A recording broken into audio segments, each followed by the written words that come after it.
He got drafted in '77. Test. Here we are. Albert Lee and New Ulm are both on the field. Test.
Welcome to Jim Gustafson Field here at Hammer Sports Complex in Albert Lea. It is AlbertLeaLive.com, and we are back with football action this week, the home opener. I'm Jay Paul. Alongside me is Chad Butzler and Lance Reister, who is going to be our producer and camera guy, I think. And he's the owner, so he should work harder. But we are just set to go here. New Ulm is the opponent tonight, and the Eagles come in here with a 6-win last year, 6 wins, third place in the South Central. I don't remember what color they're. Red division. Are they in the red? Okay, and we're in the South Central white as far as Albert Lea. And, of course, it's been some slow going for the Tigers here in the last several years. But, man, did they improve. When you go back to last year's opener and they lost 52-0 to St. Peter here, Albert Lea Tigers gave them a run for their money in St. Peter last Friday. Hope you were able to listen and watch it on the broadcast here on AlbertLeaLive.com. 15-13 last-second field goal. And I talked to Coach Dunn before the game, and he said they were quite disappointed, of course.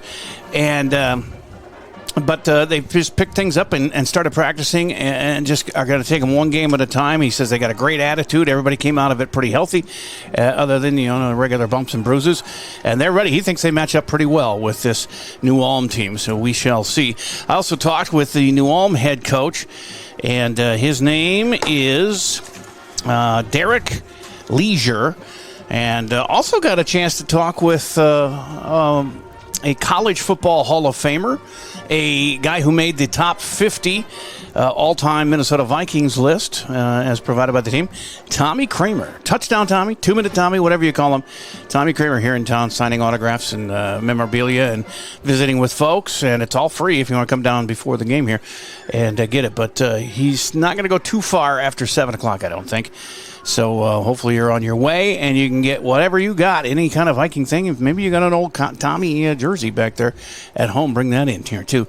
Chad Butzler, let's talk about the game tonight. I don't know. I talked to both coaches, and they're both kind of stuck between, they don't know when they want to run or pass much, but I was impressed with the passing game of the Tigers last week, even though they're a running team. Yeah, that young quarterback for starting a sophomore, I think now he's a junior. I think he looks really comfortable. Tegan Tolbers, and Coach Dunn was very proud of him too and his development, but he was hitting guys. He had a couple of drop passes there that might have helped out the cause, but team sport, so you got to just say we shouldn't have been that close and let them come back and win. But when they did, St. Peter and they made the Tigers 0-1. I'll tell you what, should we take a break or should I go right into my talk with Coach? Let's take a break, and then I'll be back with Derek Leisure, and we'll hear from Tommy Kramer here on AlbertLeaLive.com.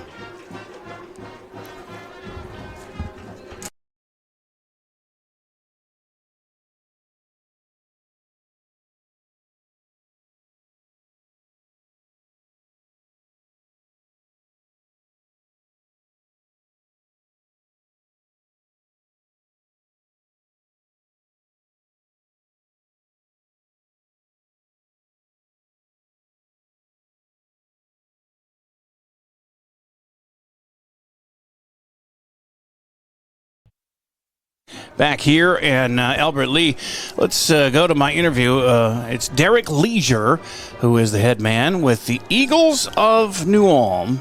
How do you pronounce your last name? Leisure, like the band Weezer, but with an L. Let's talk to Derek Leisure, who is head coach at New Ulm with the Eagles coming to town here. Second game of the year. You won your first one handily over Belle Plaine. That's got to feel good. Yeah, I'm really happy with the kids performed week one. Obviously happy with the outcome, but that's not something we really try to focus on. We really try to focus on just getting better every week and every day that we go to practice. And obviously that first opportunity to go and see what we're kind of made of against a different colored opponent, different jersey, and that's kind of always fun. The kids get obviously amped up for that, and we know that we have a tall task ahead of us. We know that for Albert Lea, their homecoming, or not homecoming, excuse me, their home opener, that they're excited and they're ready to go and they want to get that first win, and so we know we have to be ready to go tonight. Heck yeah, they even brought Tommy Kramer to town. Yeah, no, exciting. If you're a Vikings fan, if you're a football fan, you're probably excited about that for sure. Did you get through the first week healthy? Yeah, I don't think we sustained any notable injuries, just some bumps and bruises, and we should be relatively healthy tonight and ready to go. What do you hope? Are you a running team, passing team, a little of both? I think we're still trying to find our identity. We know we're going to lean on our defense to be opportunistic and give our offense chances to put points on the board and be successful. I think we want to find the happy medium of being able to not be just one side of the ball, but be able to establish the run and be physical when we need to. And then, if teams load the box and take that away, then obviously, take advantage of stuff down the field and through the air. And so, I think we're still trying to find our identity and find who we are. And, tonight's just another opportunity in the course of the season to be able to see kind of what we're made of and who we are. Quickly, skill players, quarterback, running back, wide receiver, who are you leaning on? We have Preston Holberg. This will be his second career start at quarterback. He had a really nice game last game, 3 touchdowns through the air. And Zach Hubbard, one of our kind of key offensive players, try to get the ball in his hands a lot of different ways. And Isaac Freeze, one of our ball carriers. Ian Brutally, kind of our leading tight end, fullback type player. Got Jamison Portner, another key receiver. So a lot of different guys that we're going to try to get the ball in their hands tonight to try and be successful offensively. Well, good luck. You had 6 wins last year. Hopefully you can get some more. And you got a tough, what is it, a district? Yeah, absolutely. Yeah, we got a lot of good football down in southern Minnesota, south central Minnesota. We have obviously Albert Lee coming up, and then you have TCU, who we've always had trouble with, Worthington, you have Fairmont, you have Marshall, you have Jordan, Hutchinson's in our section, Wilmer's in our section. There's definitely good football in our neck of the woods, and it's certainly, we try and take it day by day, week by week, and there's certainly no gimmies on any part of the schedule. Hey, thanks for your time, man. I know you're crunched for it, but good luck. Yes, thank you. There you go. That's Derek Leisure, and we're going to have my conversation with Tommy Kramer coming up. I've got the starting lineups as well, and then we'll get kickoff here right around 7 o'clock after the national anthem. Here, Jay Paul with Chad Butzler and Lance Reister on AlbertLeeLive.com. Let's take a break, and we'll be back with Tommy. Oh, no, we don't have a break. All right, let's go to Tommy then. I can go right to Tommy. Got a chance to talk to him when he pulled up here and signed a few autographs, and then had the unfortunate task of running into me. But here's how that went. Talking with legendary quarterback, Vikings quarterback, Tommy Kramer. Tommy, welcome to Albert Lea. Well, thank you. I've been down here a few years before. Well, you're active. You're one of the former Vikings that gets around and gets out and meets with the public. Not only signing here, but you have the limo and all kinds of stuff. How do people get a hold of you? They go through with a friend of mine, Buddy Becker. He sets up all the stuff for that we do. So it's. Yeah, that's autograph signings. You'll show up at parties too. With the limo, and you take people around. Yeah, it's a lot of times it's going in bars, and they we sign a bunch of everybody wants. Yeah. So it's thanks fun. to Dave Klott for bringing you here today. Dave from State Farm here in town brought you here today, and he's making it available for everybody so they don't have to pay today because he's footing the bill. That's nice. Now, we're here at a high school football game, and I went back to your high school days. What was it, Robert E. Lee High School, San Antonio? Yeah. State title you won? Oh, yeah. Yeah, you were a big deal back then, too, huh? Yeah. In fact, didn't you play the first high school game at the original Texas Stadium, right? That's what it said, and we won the state on the state on that deal. Yeah, 28-27 game. They say still one of the best games ever in Texas high school history. So you were part of that. Well, I liked it because I had to kick the extra point to win the game. So you were a jack of all trades, huh? Oh, yeah. Well, you had Fred Cox to do that for you here, but hey, I loved watching you play. Everybody did. You're going to have a lot of autographs to sign here, but I did want to touch on the comebacks. 15 fourth quarter comebacks for the Vikings all through the 80s, late 70s into the 80s. It became, you were the original gunslinger then. Well, I like that. So it's, you got to do what you got to do to win. Did you and Bud get along? I know you had a good relationship with him later in his later years, the late great Bud Grant. Did you get along with him when you were on the team, or did he have to bark at you? Oh no! Well, but I tell you, Bud never said more than half the people that he coached. Really? Yeah. All right. He let the assistants do it? Oh, yeah. He did all that. All right. Well, that's good to know. But yeah, I know there's a video of you hanging with him in the later years, and I think you guys are pretty close there at the end, right? Oh, yeah, definitely. It was, he and his significant other is, they're, so we'd go over there and have him sign a bunch of stuff, and yeah. He had his annual garage sale, too. Oh, yeah. Quite a character, for sure. Can you believe the money quarterbacks are getting nowadays? Don't you wish you were playing now? and they treat them like babies, too. They can't even hit them in the head. Oh, they're still getting hit. Yeah. Yeah. The players are bigger and faster, that's for sure. Heck, even college quarterbacks are getting paid probably more than you were making back there.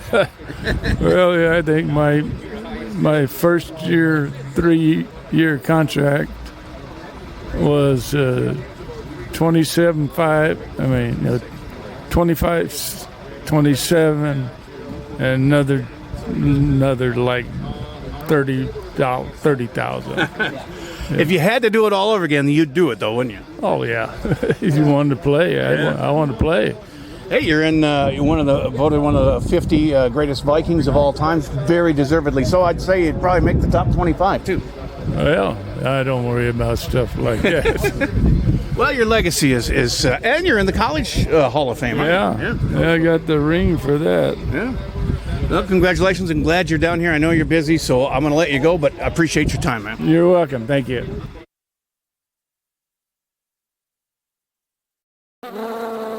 Looking for a home that is buzzing with potential? Everyone wants to be in the know about real estate sales and current trends in their neighborhood. Contact one of our local and relentless agents at Century 21 Atwood and Professional Pride Group to be in the know about real estate and even learn about becoming a homeowner today. Century 21 Atwood and Professional Pride Group. We're unstoppable together.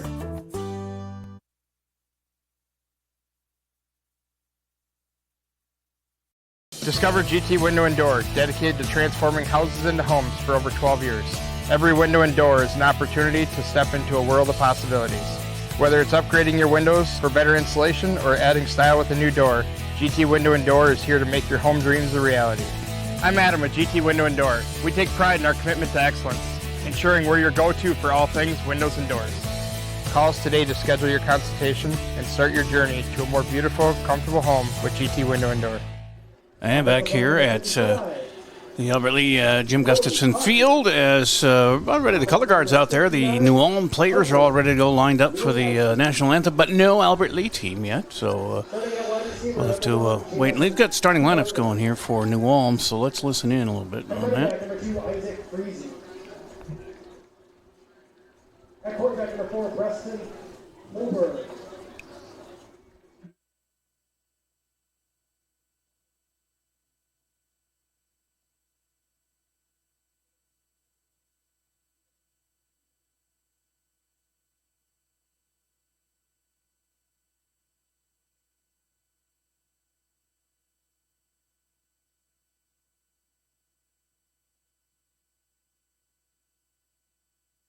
All right, so technical difficulties there with the booth, but basically had the Albert Lee team didn't want to be, they wanted to be announced as a team, and so that's maybe why they're going to be announced and then come running out here to cheers. They did go through some of the New Ulm players, and it was hard to hear, so I can give you that. Their quarterback is Preston Holberg. He's a senior, and Chad, he threw 3 touchdown passes last week, and it was hard to know because I couldn't find any stats of the game, but when I found that out, then they are kind of a passing team, even though I think they want to be a running team too. Yeah, I noticed he put up 26 points in the second quarter last week. Yeah, that was quite the scoring spurt there. And the running back that they mentioned to the coach, Isaac Fries, is a senior, number 2. We'll see plenty of him. And Ian Brudley is a senior, and he kind of splits time at a running back, and coach mentioned that he was mostly the tight end, so he'll probably be more like catching passes, along with Zachary Hubbard, number 12, a junior, and junior Jamison Portner, who is number 1 for New Ulm, the 1-0 Eagles. And the 0-1 Tigers starting Tegan Tolbers, the junior quarterback, number 10. Looked pretty sharp last week, and not bad for, he's a junior, so he started last year too. He's his second year starting, so he kind of knows the way it goes. And I think in his opener last week, he had some passes dropped that if they would have been caught, he would have had a heck of a lot better day. Absolutely. I agree. He had some pretty big names coming out in receiver, and unfortunately there was a couple that just slipped through the hands. That'll happen, and hopefully we can. That's why you just work to get better every week for sure. Charlie Irvine is the junior running back, tailback, number 23, and then he's got listed here. Coach Dunn told me Esteban Mexteco, the junior, number 44, will be the starting tailback or fullback for tonight. Wide receivers, Carter Kahn is number 1. He's the favorite target. He's a junior. Also junior Easton Shuey, number 12, and then number 8, Noah Teeter, playing at tight end. He's a junior as well. And so that's the starting skill players, I guess you could say. I do have the starting lineups as far as linemen and everything that Coach Dunn threw at me too, as Albert Lee did come out on the field as a team and meeting at the center field or the midfield and getting all fired up for the game. But Liam Ball, Evan Schrader, Reese Jeffrey, Devin Distad, and Brayton Behrens along the front line offensively for the Tigers. And then defensively, Noah Teeter, defensive end. Nose guard, William Velasquez. Defensive tackle, Evan Schrader. Sam McGill's a defensive end. Charlie Irvine, outside linebacker. Middle linebacker, Esteban Mexteco. Peyton Earl is an outside linebacker. Carter Kahn and Leighton Yoster, the cornerbacks. Tegan Tolbers with Brecken Walkoltz filling in as well. And Easton Shuey as your safeties for the Tigers. But we have the national anthem coming up here, and hopefully you can hear it with the color guard at midfield. For tonight's game, our very own elderly coach, 56 honor guard. Ladies and gentlemen, at this time we ask you to stand and move your hats. The privilege of this game is made possible by those who have fought and continue to fight for the freedoms we all enjoy. Let us honor and respect their efforts and our country by devoting our attention to the American flag throughout the completion of our national anthem. Tonight's anthem will be performed by the College High School Pep Band under the direction of the two-band Malmo.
There you go. Just about ready for action here. 45 players in. We should stay standing for the color guard until they come off the field. But 45 players in uniform for the Albert Lee Tigers, and that's better numbers than they've had in recent seasons here, Chad. I know Paul Dunn made a point to tell me that last week. He said we had a lot better numbers this year. That means not so many guys have to go both ways through the whole game. Absolutely. It pays big to have depth on the playing chart. Yeah, exactly. And everybody's waiting for the color guard here, and then we will get things underway here from Jim Gustafson Field, Hammer Sports Complex in Albert Lee. Stands are pretty well filled here for the home opener, and Tommy Kramer did his job, and Robert Hoffman did his job, and he's sponsoring the game today, Robert Hoffman Real Estate. And We have the GT window and door scoreboard tonight. We'll be keeping track of that. Chad, you got other scores around the area that you'll be trying to keep updated too? Yeah, there's some big games this second week here of the high school football season. So as we go, we'll check in, and anytime you want to break in with a score, if you think about those, just go ahead and put it in here. I don't know. We must have lost the toss, or maybe they won it. And I don't. It looks like we have a kicking team out there. We'll see how they line up. I missed the coin toss. So referees are out. Both teams are huddling around their coach for the kickoff here of the home opener for the LEA Tigers. It was fun visiting with Tommy and some of his recollections of those old years. I also got to befriend Chuck Foreman a little bit in my radio days, and there's just no end to the stories that those guys can tell from the 70s and 80s. It's fun. Yeah, I remember going to training camp down in Mankato and seeing all those guys would be down there. Yeah, what a fun time. That's a little bit farther north now, but I guess we're receiving the kickoff, and that'll be Leighton Yost and Aiden Boss back deep on kickoff return. And teeing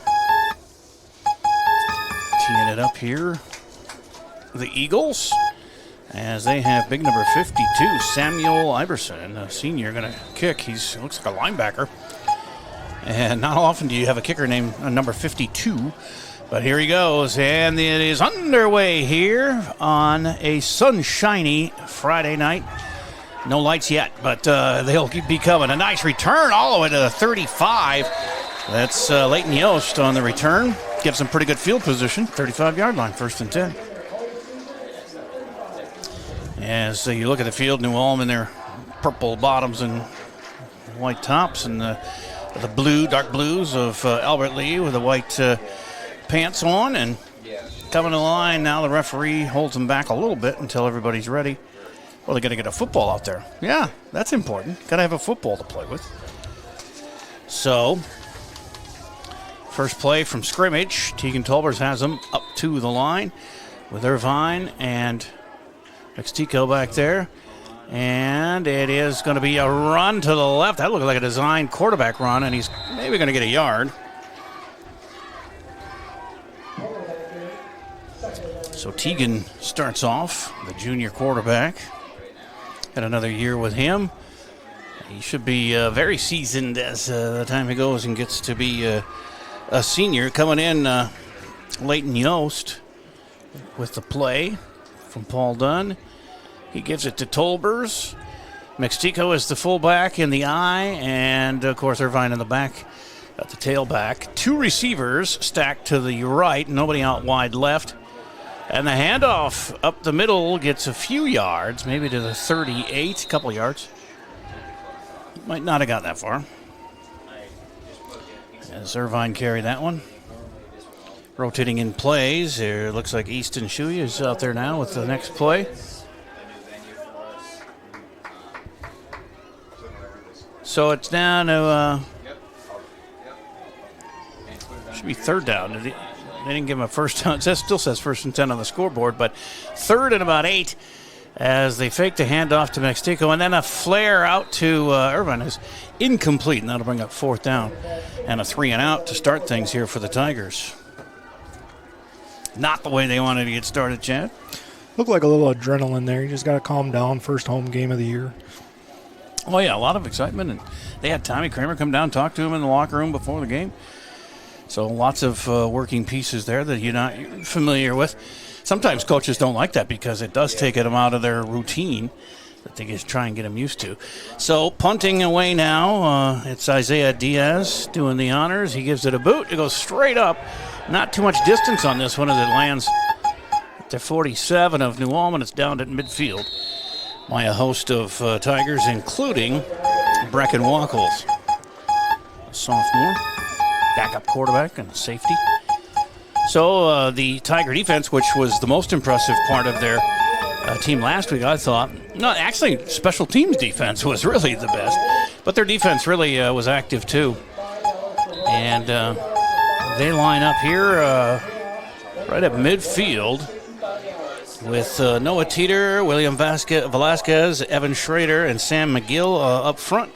Irvine, Mixtico, and Earl at the linebackers. And the run is right over the left side, and he's tripped up there. Nice tackle by Yost to save what could have been disastrous there.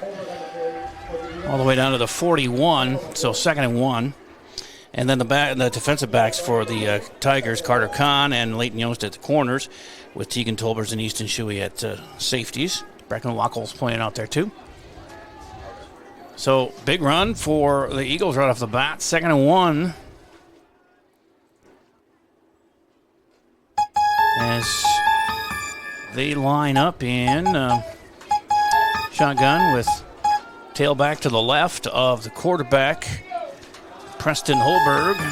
Another run to this left side. Got the first down, but much less in the yards category as a carry by Isaac Fries.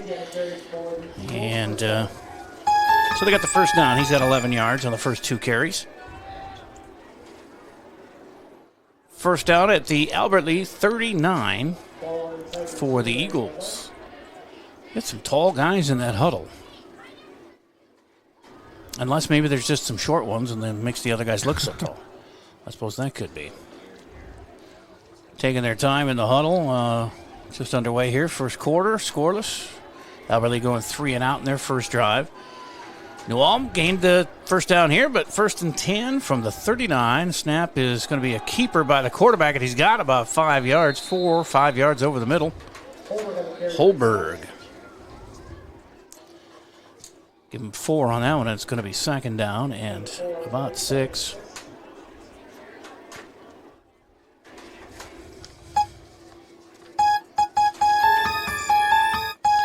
And play in the huddle takes quite a bit of time here for New Ulm. They're taking every bit of their play clock. They don't even have a play clock to look at to see. I think the refs give them a signal when they're down to 10. As Holberg, snap to him, fakes the handoff. He's rolling right and under pressure. Oh, he got away from Teeter. Gets the completion. Knocked out before they get the first down, though, at about the 32. Oof, that was close for Noah Teeter. After last week, he is still shining today, but boy, you let him get away from him there. Looked like a sure sack there for a minute there, Chad. Yeah, it looked like a sack. Turned out to be a pretty decent gain for New Ulm, unfortunately. Yeah. Yep, first completion and pass attempt for Holberg. And picks up a couple 3 yards as they are now at 3rd and 4 from the 33 of Albert Lee. Holberg gets it, flares it out to the left. It looks like a first down, looks like a lot more. He's going to score. That is a touchdown from 33 yards. And it's Zach Hubbard, the receiver. 33 and a touchdown. And Preston Holberg looking pretty impressive, but they had a good blocking scheme on that one too. And they'll line up for an extra point. 6-0 New Ulm with Samuel Iverson trying to add the extra point here for the Eagles. Spot and set, and it is good. 7-0 is the score as New Ulm takes it in on their first drive. Tigers' chance coming up here again after a break on AlbertLeeLive.com.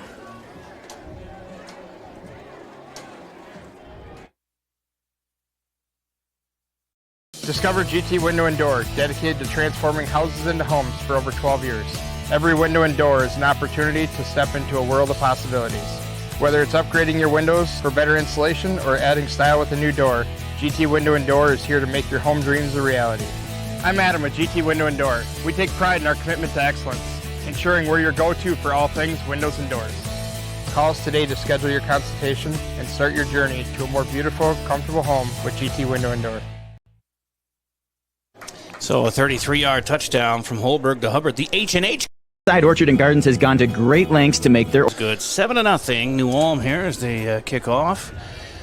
And again, deep for Albert Lee is Yost and Boss.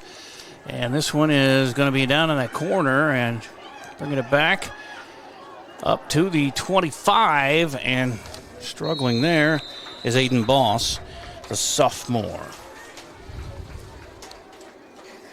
First and 10 here for the Tigers, trying to answer the opening touchdown for the Eagles. They had one nice run, and then that one nice pass play was the 33-yard touchdown for New Ulm. Far hash mark as we go. First and 10. Tigers up to the line. Kahn, and it actually looks like three receivers bunched up to the right with Mixtico next to his quarterback Tolbers, who gets the snap and the shotgun. He's got a completion out here in the near sideline, close to a first down for young Charlie Irvine, the junior. Yeah, they're going to give him a first down, 10-yard pass play from Tolbers to Irvine. Again, I'm impressed the way he rolls out and throws the ball. I'm sure we'll see more of that tonight. And the offensive line keeps people off of him. He's not under duress when he rolls out like that. He wasn't last week either, very much, and that really helps. If you got time to throw it, you can do some damage. He has Mixtico back with him in the backfield, fakes it to him. He's got Irvine out to the left this time, just a couple yards on that screen play. 2nd and 8.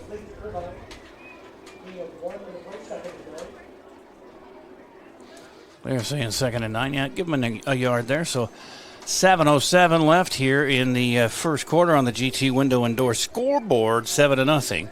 New Ulm leading.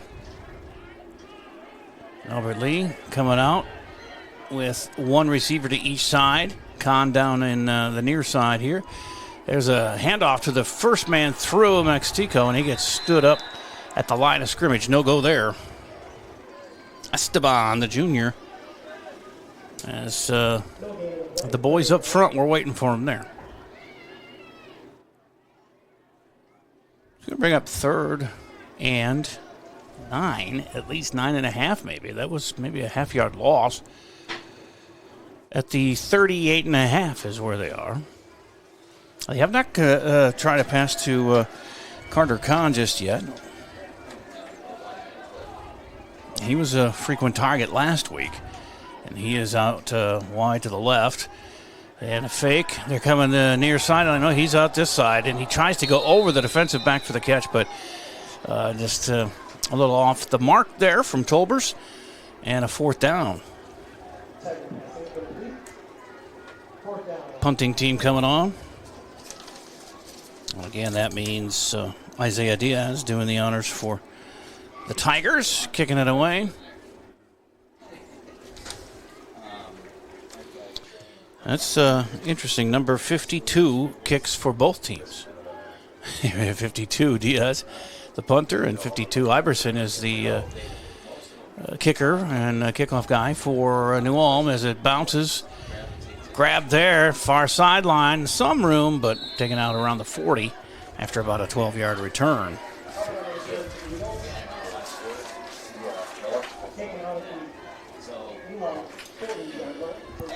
And 1st and 10 for New Ulm at the 40, leading 7-0. 5:55 to go. As we look at the Gutters by GT scoreboard. Sun is disappearing from the field. It is gone from the field, actually, so the lights will be on if they're not already. As 1st and 10 here for the Eagles. Handoff up the middle, a few yards. Tackling in there for the Tigers was Easton Shuey, among others. So a couple of yards, it's 2nd and 8.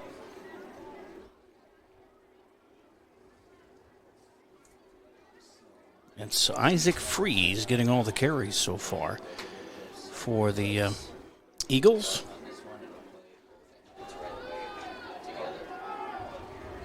He's up to about 14 yards. They got receiver right, receiver left, halfback beside the quarterback, fake handoff, quarterback keeper, and Holberg spins almost up to midfield at about the 49. It's going to be about a 7-yard gain, but short of the first down. He's got 11 yards on the ground. It's going to bring up third and about a yard at the 49 of New Ulm. People still coming in, getting a seat here. There's plenty of room for you if you want to come watch the game. First home game of the year for these Tigers. And another keeper, quarterback draw, dart up the middle, and he got the first down. He's going to get to about the 48 of Albert Lee. That's about a 3-yard gain for Holberg. His third carry of the game. It's 2 for 2 passing with that touchdown. Everything going their way so far here early in the first. St. New Ulm's running a lot of misdirection. They got running backs going across each other, and I think Albert Lee's just not getting the reads yet. They got to get them quicker and stay in their lanes. Yeah, and if they can figure that out, then they can maybe stymie this offense a little bit. Hopefully it's sooner rather than later, as we've got 2 receivers out here to the near side, and he's looking this way deep. A little hand play there. I don't know which way that's going to go. The pass is caught at the 15, 16-yard line, but I looked like the receiver for New Ulm was pushing just as much as the defensive back, so it'll be interesting to see which way it goes here. As it stands, it's a first down at the 16, but the flag, they're going to say it's against Albert Lee. Pushing. So they'll probably refuse the flag and take the play and have a 1st and 10 at the 16, 17-yard line. The wind in the clock. We're down to about 4 minutes left here in the first quarter.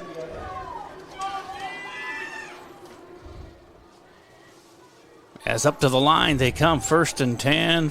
And they're begging the timekeeper to start the clock here as the handoff goes around to the left to the 10 and inside the 10, tackled there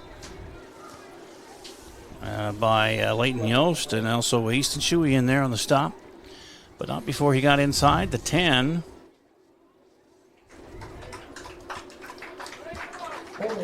Oh, we've got a flag.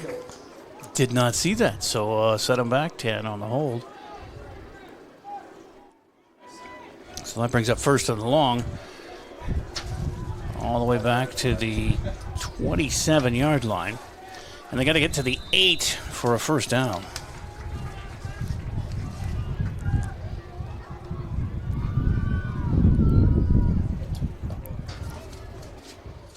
So 1st and 19 officially for the Eagles at the Tigers 28.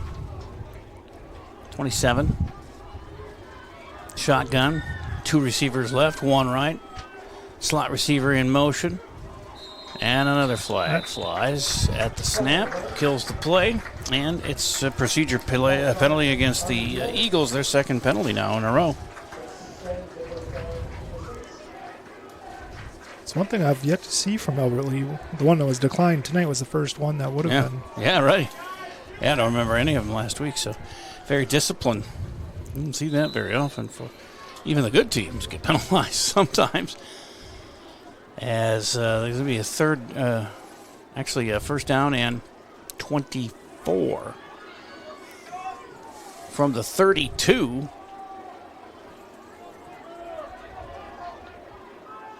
As again, they send that man in motion from the slot. They fake it to him, run up the middle for Holberg, gets to about the 26, 27-yard line. Give him 6 on the carry. And it'll be 2nd down and 18.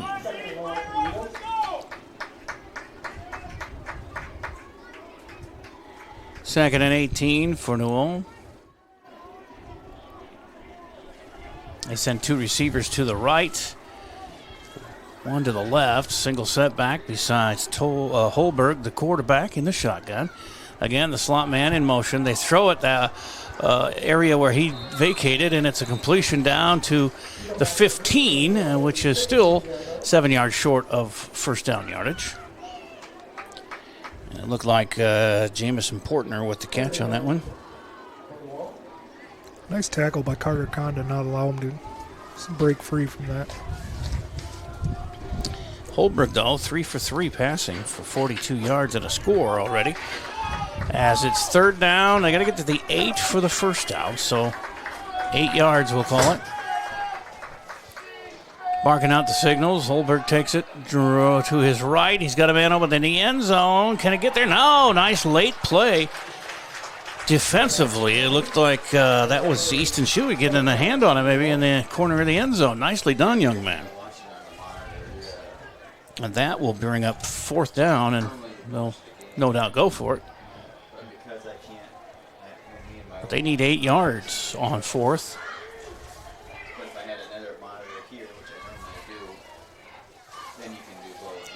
It's hard to see without the replay if Shuey got a hold of that one, but we'll just say he did. Knock that one away. Great effort anyway, diving there. 2 receivers to the right and 1 to the left. H back there and tailback. They're going to go pass all the way right over the middle. It's complete and into the end zone for a touchdown is Zach Hubbard, his second score of the evening. 16 yards this time.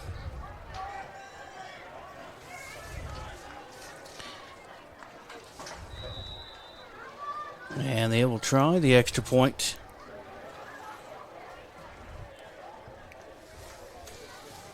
With Iverson, he gets it up and it's blocked. Did not see the hand that got in there, but somebody got their big paw on it. Looks like maybe number 60. Yep. I think it was number 6, McGill. Okay. Could have been. He's an active member of the defensive unit there. So that makes it 13-0. As we take a look at the GT Window and Door scoreboard, still some time left, about 1:42 left here in the first quarter, and we can keep it right here for waiting for the kickoff here. So far, Elberly's defense has given up the one big play.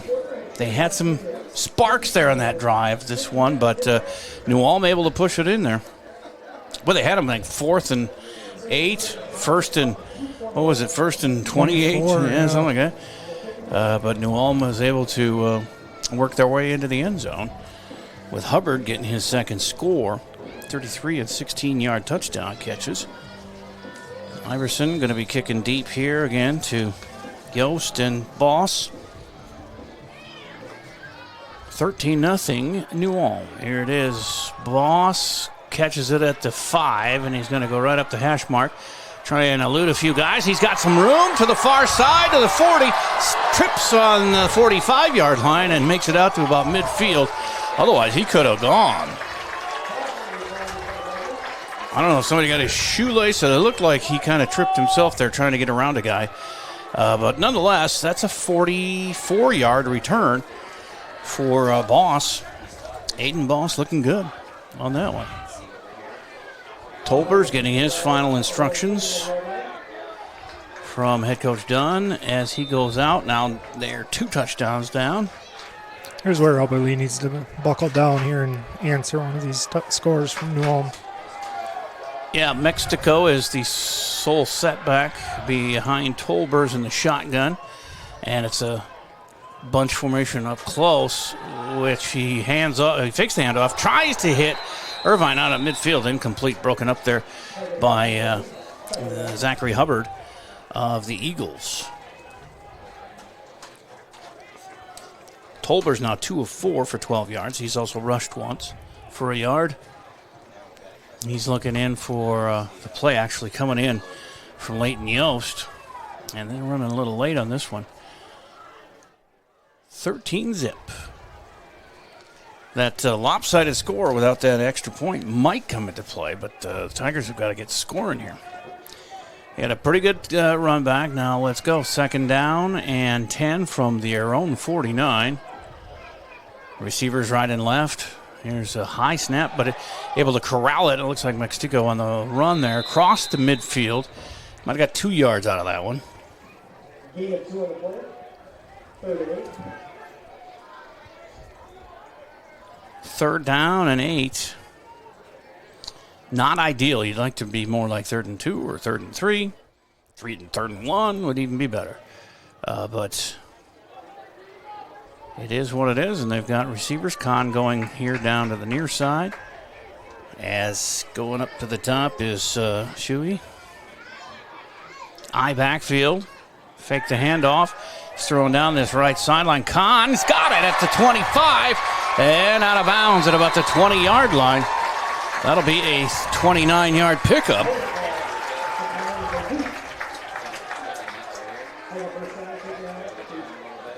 Carter's first catch of the game. Goes for 29. It's 1st and 10 at the, well, they put him out at the 23. So, 26-yard pickup. It was a case of just throw it up and let him go get it. Hey, he made a nice adjustment on it, and the defensive back did not. So 1st and 10 for the Tigers. I backfield behind Tolbers. He pitches it back to Irvine. He's running. He's got some blocking ahead of him. There's a flag, which looks like a hold after a few yard gain there for Irvine. And it is holding Tigers. Nothing like a hold to kill a drive. Hopefully they can rebound from it because this is a good drive going here. It's going to bring it all the way back to the 33.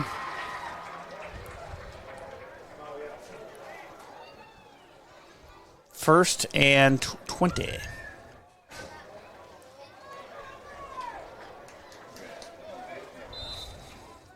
Last half a minute here of the first quarter. It's been all New Ulm, 13-0 on the GT window and door scoreboard.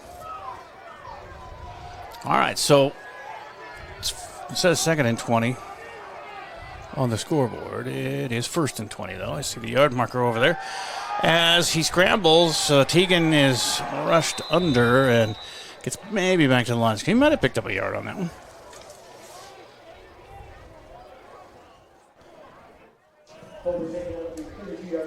So that'll bring up 2nd down.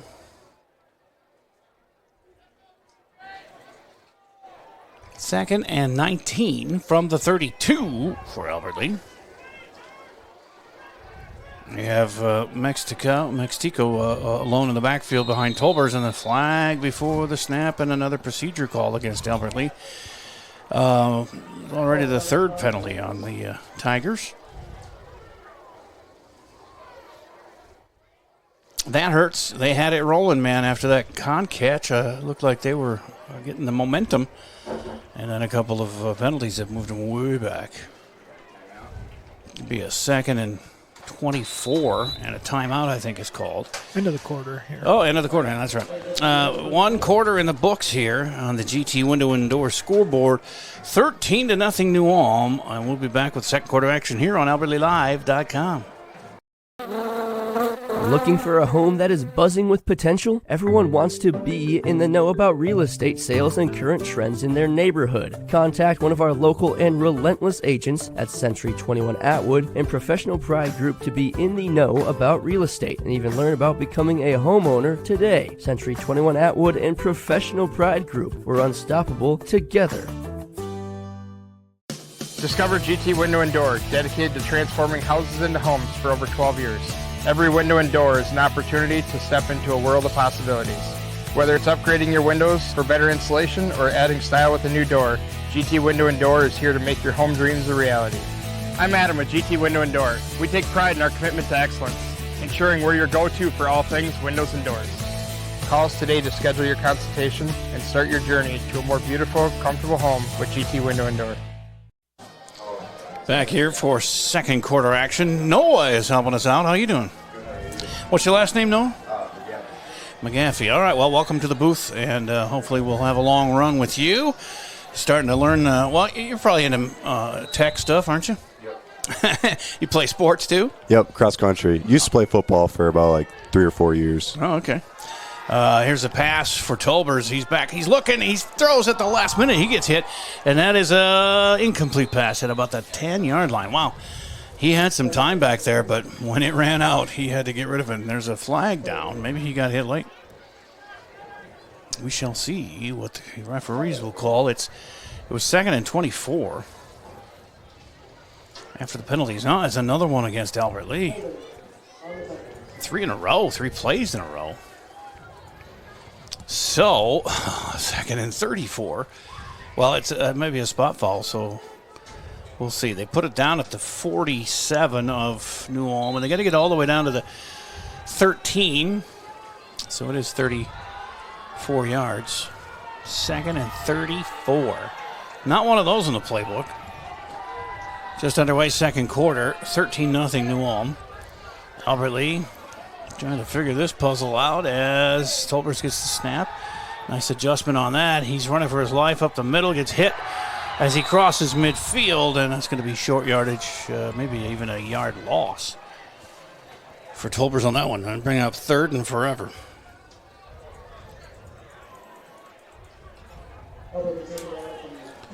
Man, after Kahn caught that ball, I thought, here they go. They're going to get it going here. The big kick return and then the nice catch by Kahn. I was like, here we go.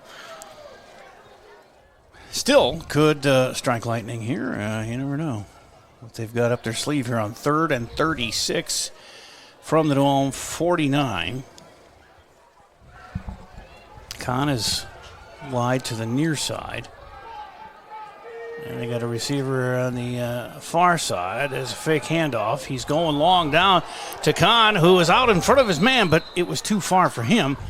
Just a few yards too long on that one, and it's going to bring up a punting situation again for the Tigers. And that'll be Isaiah Diaz coming in. Well, if nothing else, they can hopefully pin him deep, get this down there, and maybe kick it out of bounds, a little corner kick. Last time, Diaz kicked it straight up. It only went about 15, 20 yards. So he's got to get a little more length on this one. Snap is good. He's got it in the air. He got his distance. It's going to bounce around the 22 and takes an Albert Lee hop out to the 10-yard line before it goes out. So there you go.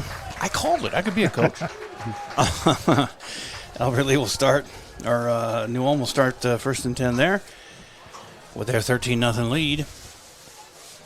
With 90 yards to go or so. I guess they call it out officially at the 12.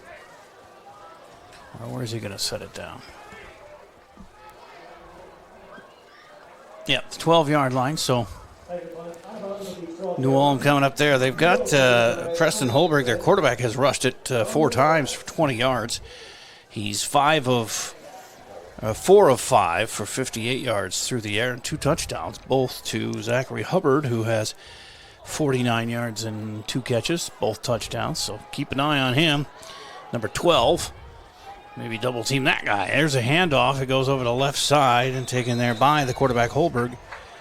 His 5th carry of the day.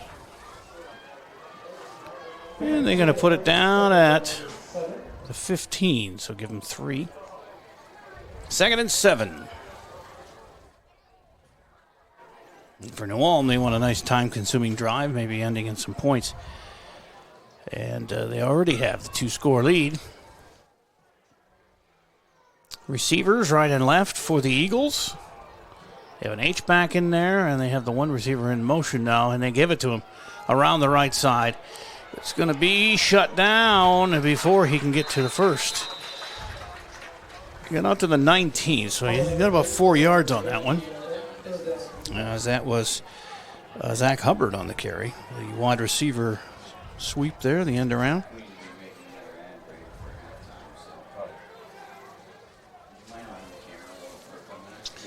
As, again, you're going to get 4 on that one.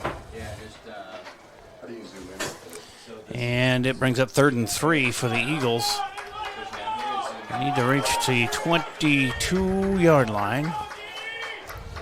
Tough D here, get the ball back, and again, they've flipped the field, and that'll be a procedure call against the Eagles. 5 yards cost to them, so a 3rd and 8 makes it a little tougher to get the 1st down on themselves. Back to the 19 it goes, 3rd and 8. I see Oberle's swapping out a lot of their bigger guys when they're contemplating run versus pass. They're moving people in and out quite frequent. That's good. You got to keep them fresh as you can. As they come up now, 3rd and 8 for New Ulm. 9:26 to go in the second quarter. Ahead 13-0 as he lifts his leg. Holberg waits for the snap. Man was in motion, but no flags, but we did have timeout called. Yeah, I heard the whistle. Timeout, and taking a check of the GT window and door scoreboard. I see 13-0 New Ulm. 9:26 left to play here in the first half. So they scored on a couple of nice pass plays, 33 and 16 yards from Holberg to Hubbard. And Albert Lee's offense hasn't really been able to get untracked. He had that one nice pass to Kahn for 26 yards, his only catch of the day. Tegan Tolbers is 3 of 5 for 38 yards, and he's run it 3 times for 1 yard total. Charlie Irvine with a couple of carries, and Esteban Mixtico as well with 2 carries, but each of them with only 2 yards. And a couple of catches for Irvine as well for 12 yards. 3rd and 8 as we resume here. Tigers really need a stop and get the ball back at around midfield and then put one in the end zone, or get a turnover here. That would be nice too. As the snap goes back to Holberg, he's rushed. They have that middle screen, and it's going to get first down yardage and more all the way out to the 40. Yeah, the delayed middle screen. Plenty of room out there, and that again was their star receiver, Zachary Hubbard, who took it all the way out there.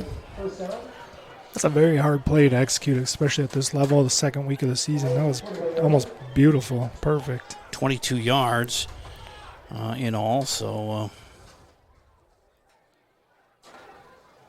Holberg up to 90 through the air as they set up 1st and 10 at the 41. Tigers with 2 down linemen and 2 standing linemen as a run to the left nets just a couple of yards for Isaac Freeze. He's up to 16 yards on 4 carries.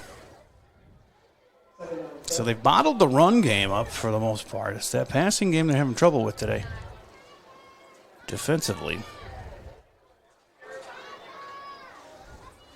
But on their offense, I've seen Kahn get by his man. They kind of leave him one-on-one out there. He has been past the guy, just haven't got him the ball, except for on that one nice long play. There's a nice defensive stand. Coming in there and dropping the carrier for a loss. Teeter, name we haven't heard yet tonight. Oh, no, yeah.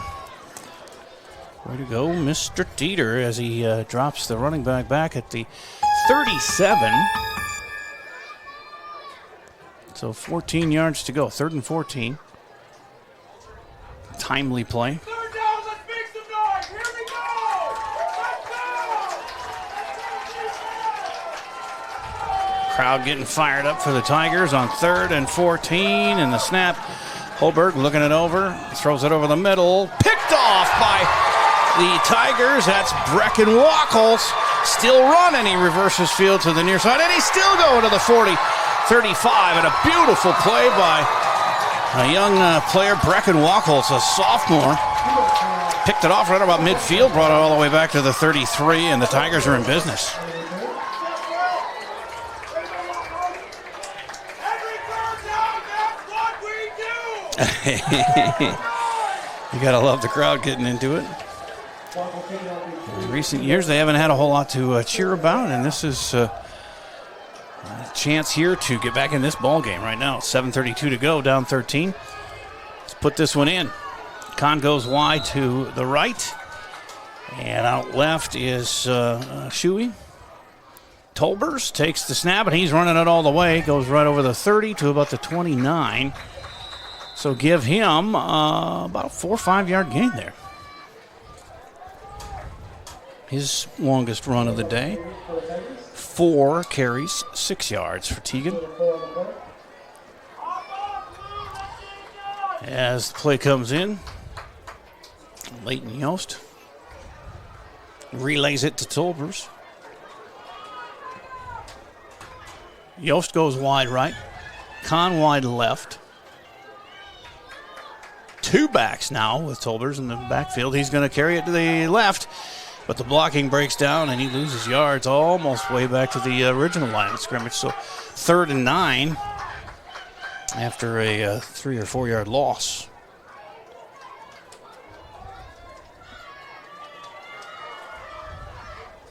And the defense got through the blocking scheme that time and dropped him. It's going to be 3rd and 9. They call it 3rd and 10 on the scoreboard. Got to get onto that 23-yard line for a first down. Fake handoff, and he's off and running as Teagan. He gets to the 30, so he's going to be short. And a 4th down from there, they may just go for it.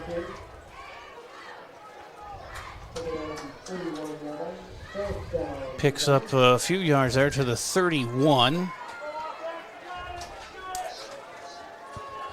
4th down. Clock running, 5:50 to play in the half. They call it 4th and 8.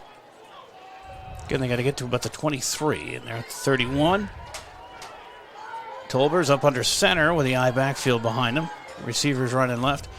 They hand it off to Mixtico, the fullback, and he's only going to get a few yards to maybe the 29, and that is a turnover on downs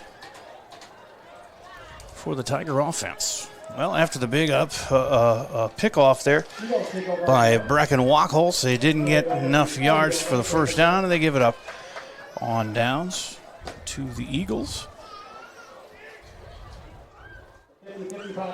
13-0 lead with 5:31 to go in the half. $70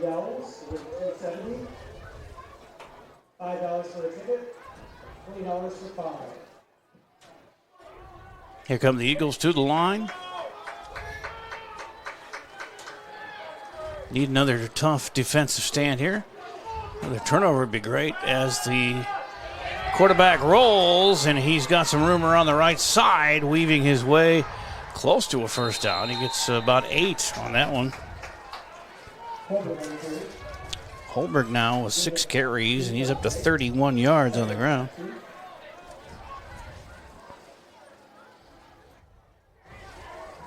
Second and 2 from the 38.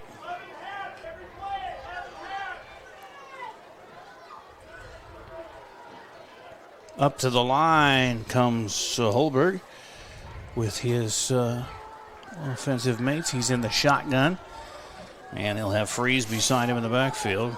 Receiver in motion. They hand it off to Freeze.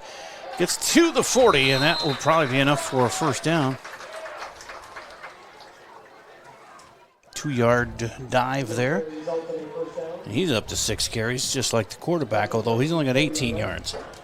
A few more by the quarterback, but they are the 2 running threats, with Hubbard the main receiving threat. 2 touchdowns already. 4.5 to go, first half. Clock running, 1st and 10 from their own 40 for New Ulm. Receivers right and left. And again, the single setback with Holberg in the shotgun, and he's going to keep it up the middle. Gets hit after a gain of about 3. Taking time off the clock, moving the ball. 2nd and 6 with 4 minutes to go in the half. On the Gutters by GT scoreboard, 13-0 New Ulm. Taking their time. Be nice for Albert Lee to sustain a drive here to get this defense a little break too. They've been on the field a lot this first half. That's very true. Very true. Here it is, 2nd and 7 with New Ulm, and again a man in motion, and that's going to be a false start on the Eagles. Very penalty-filled game. How many penalties each have? I have 4 for New Ulm and 3 for Albert Lee. Yeah, that sounds about right. I don't know what's going on at the end of the bench, but Dakota Stender is sitting down there, and they're working on his helmet. I see. Somebody's face mask probably came loose or something. Or those inner pads. Sometimes they get dislodged. Got to have those. It's 2nd and 12. 3 minutes, 10 seconds to go in a half. 13-0 New Ulm as they drive now. 2nd and 12. And the pass is out to the left. Complete and dropped right away at the 42. I think that was Shuey who just dragged him to the ground. It could have been Easton Shuey, yes. Yeah. Nice job. So they can bring up 3rd and long. 3rd down, 8 for the Eagles.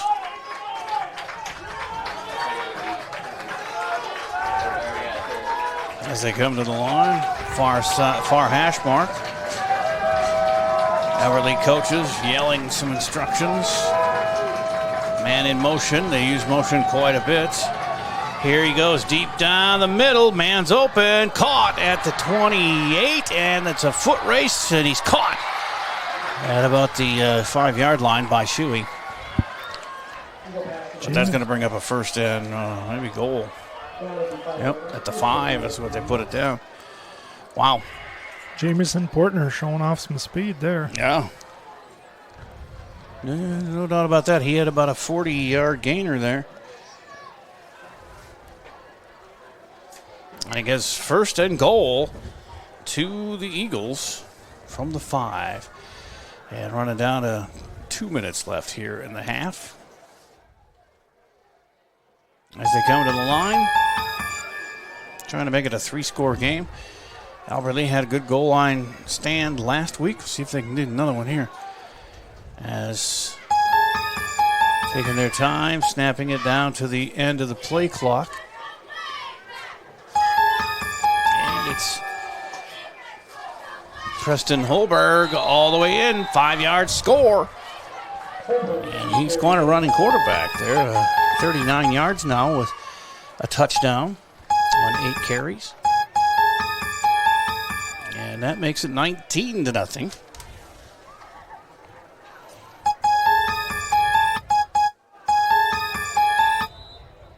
And on to kick the extra point.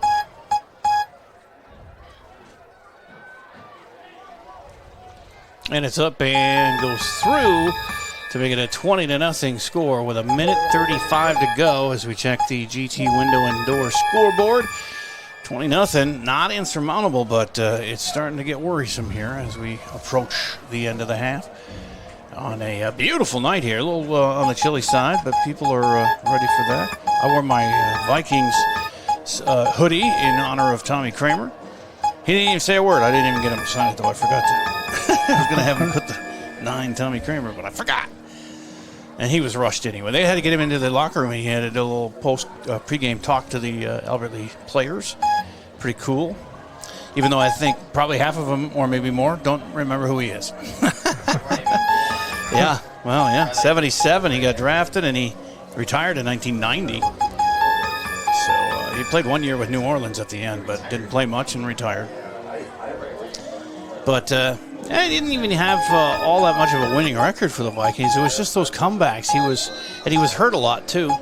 Wade Wilson was also playing along at quarterback when Tommy was hurt through the 80s. There's one. It's returned down the far side. It's Yost. He gets by a couple of guys. Got some room across the 30 to about the 33. And with 1:27 to go, they'll set up camp there. 1st and 10, and Yost slow getting up. That's not good. It's a key cog in the offense and defense. He's not caught a pass yet, but he's a good return guy. Comes off under his own power. A little bit of a limp to his gait, but it looks like he'll be all right. He is taking his time getting off. And they're going to snap the ball here, so he needs to get off the field. With 1:25 to go, it's 1st and 10 from their own 34 for the Tigers. Mexico is alone in the backfield. 3 receivers to the left. And a rollout to the left. And the pass is caught by Irvine at the 43. He is knocked out of bounds. And a 9-yard pick. Well, is it close enough? Maybe it's 10 yards. Let's see where they put it down. Nope, they're going to call it 2nd and a yard.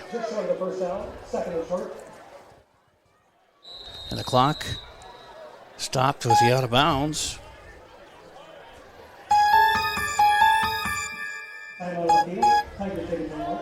And Irvine with his 3rd catch of the night and a timeout called. So we have 1:14 to go on the GT window and door scoreboard. 20-0 New Ulm. 2nd and 1 and approaching halftime here. It'd be nice to get a score before the half. And they have had some really nice plays. Penalties have really bitten them, though, this time around tonight.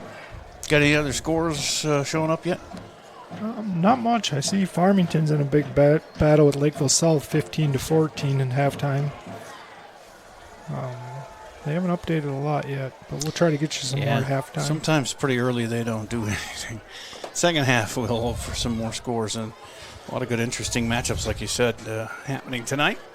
Early season matchups. This has had the possibility of, it still does, we're only at coming up on halftime here, and if Alberta can put one in the end zone, it still will be. Could be a pretty good game here as Tolbers takes the snap. It's rolling to his right. He's got some time, but it's closing down from behind. He spins out of that one, but he can't get much more, and it's going to bring up a 3rd and short. I think he might have lost a yard. Nope, they're going to give him a first down. I don't know what I was looking at. He gained the yard. I thought he might have lost a yard, but he was able to squirm free enough to get the yard he needed, and it's 1st and 10 for the Tigers at the 43.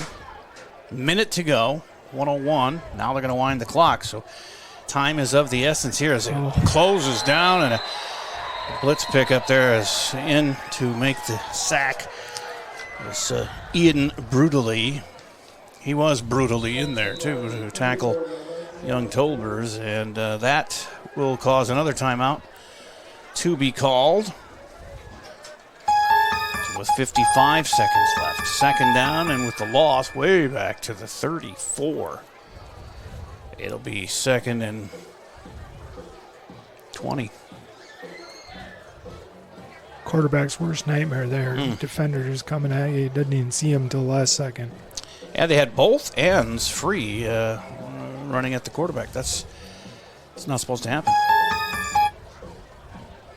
Don't you think maybe they're playing more defensive, a passing defense with time running out? You know that Alberta's going to have to throw. But they crossed them up and blitzed in. Worked to a charm. As here we go on a 2nd and 20 from now their own 34. 55 seconds to go. 3 receivers to the left. Tolbers under center with McStickle behind him. He's going to throw a screen to Kahn. He picks his way to the 40 and out of bounds at the 45. So only used 7 seconds and got a big chunk of yards back. It's still going to be 3rd and about 8 at the 35.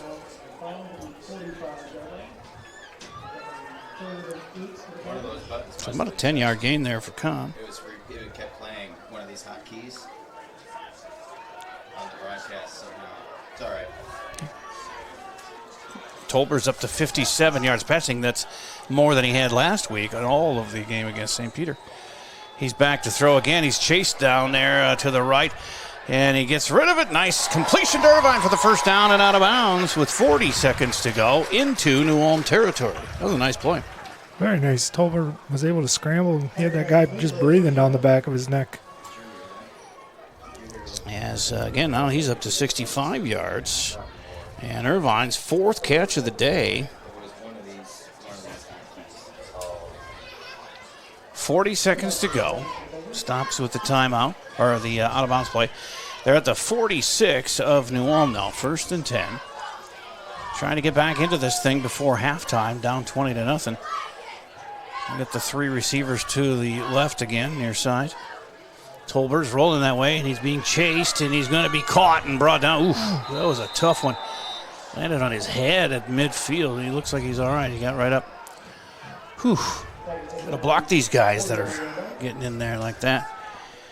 As that's going to go down as a sack and a loss of 3 yards.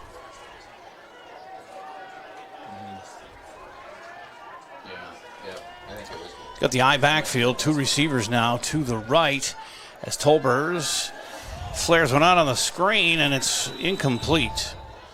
Yeah, that was not a forward, backward pass. That was forward and incomplete. So we have 3rd down now and 13. 6 seconds remain in this half. So very well could be the last play here.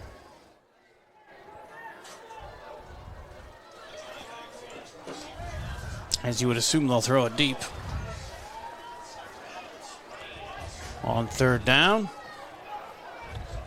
Not going for a first down here. You've got to go for it all when you're 48 yards away, 49 yards away from pay dirt.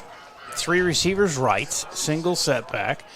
Tolbert's under center, drops back, rolls right. Got some time, but he's going to take off here. He's going to have to score because the time ran out. He runs out of bounds, and the half is over after a pretty good pickup there of 12, 13 yards for Tolbert's, but not nearly what they really needed there was a touchdown. So they end the half, and we look at the GT Window and Door scoreboard and see that it is 20-0 at halftime in favor of New Ulm. And we'll be back with halftime festivities, see if we can find some scores and something to talk about. Looking for a home that is buzzing with potential? Everyone wants to be in the know about real estate sales and current trends in their neighborhood. Contact one of our local and relentless agents at Century 21 Atwood and Professional Pride Group to be in the know about real estate and even learn about becoming a homeowner today. Century 21 Atwood and Professional Pride Group. We're unstoppable together. Discover GT Window and Door, dedicated to transforming houses into homes for over 12 years. Every window and door is an opportunity to step into a world of possibilities.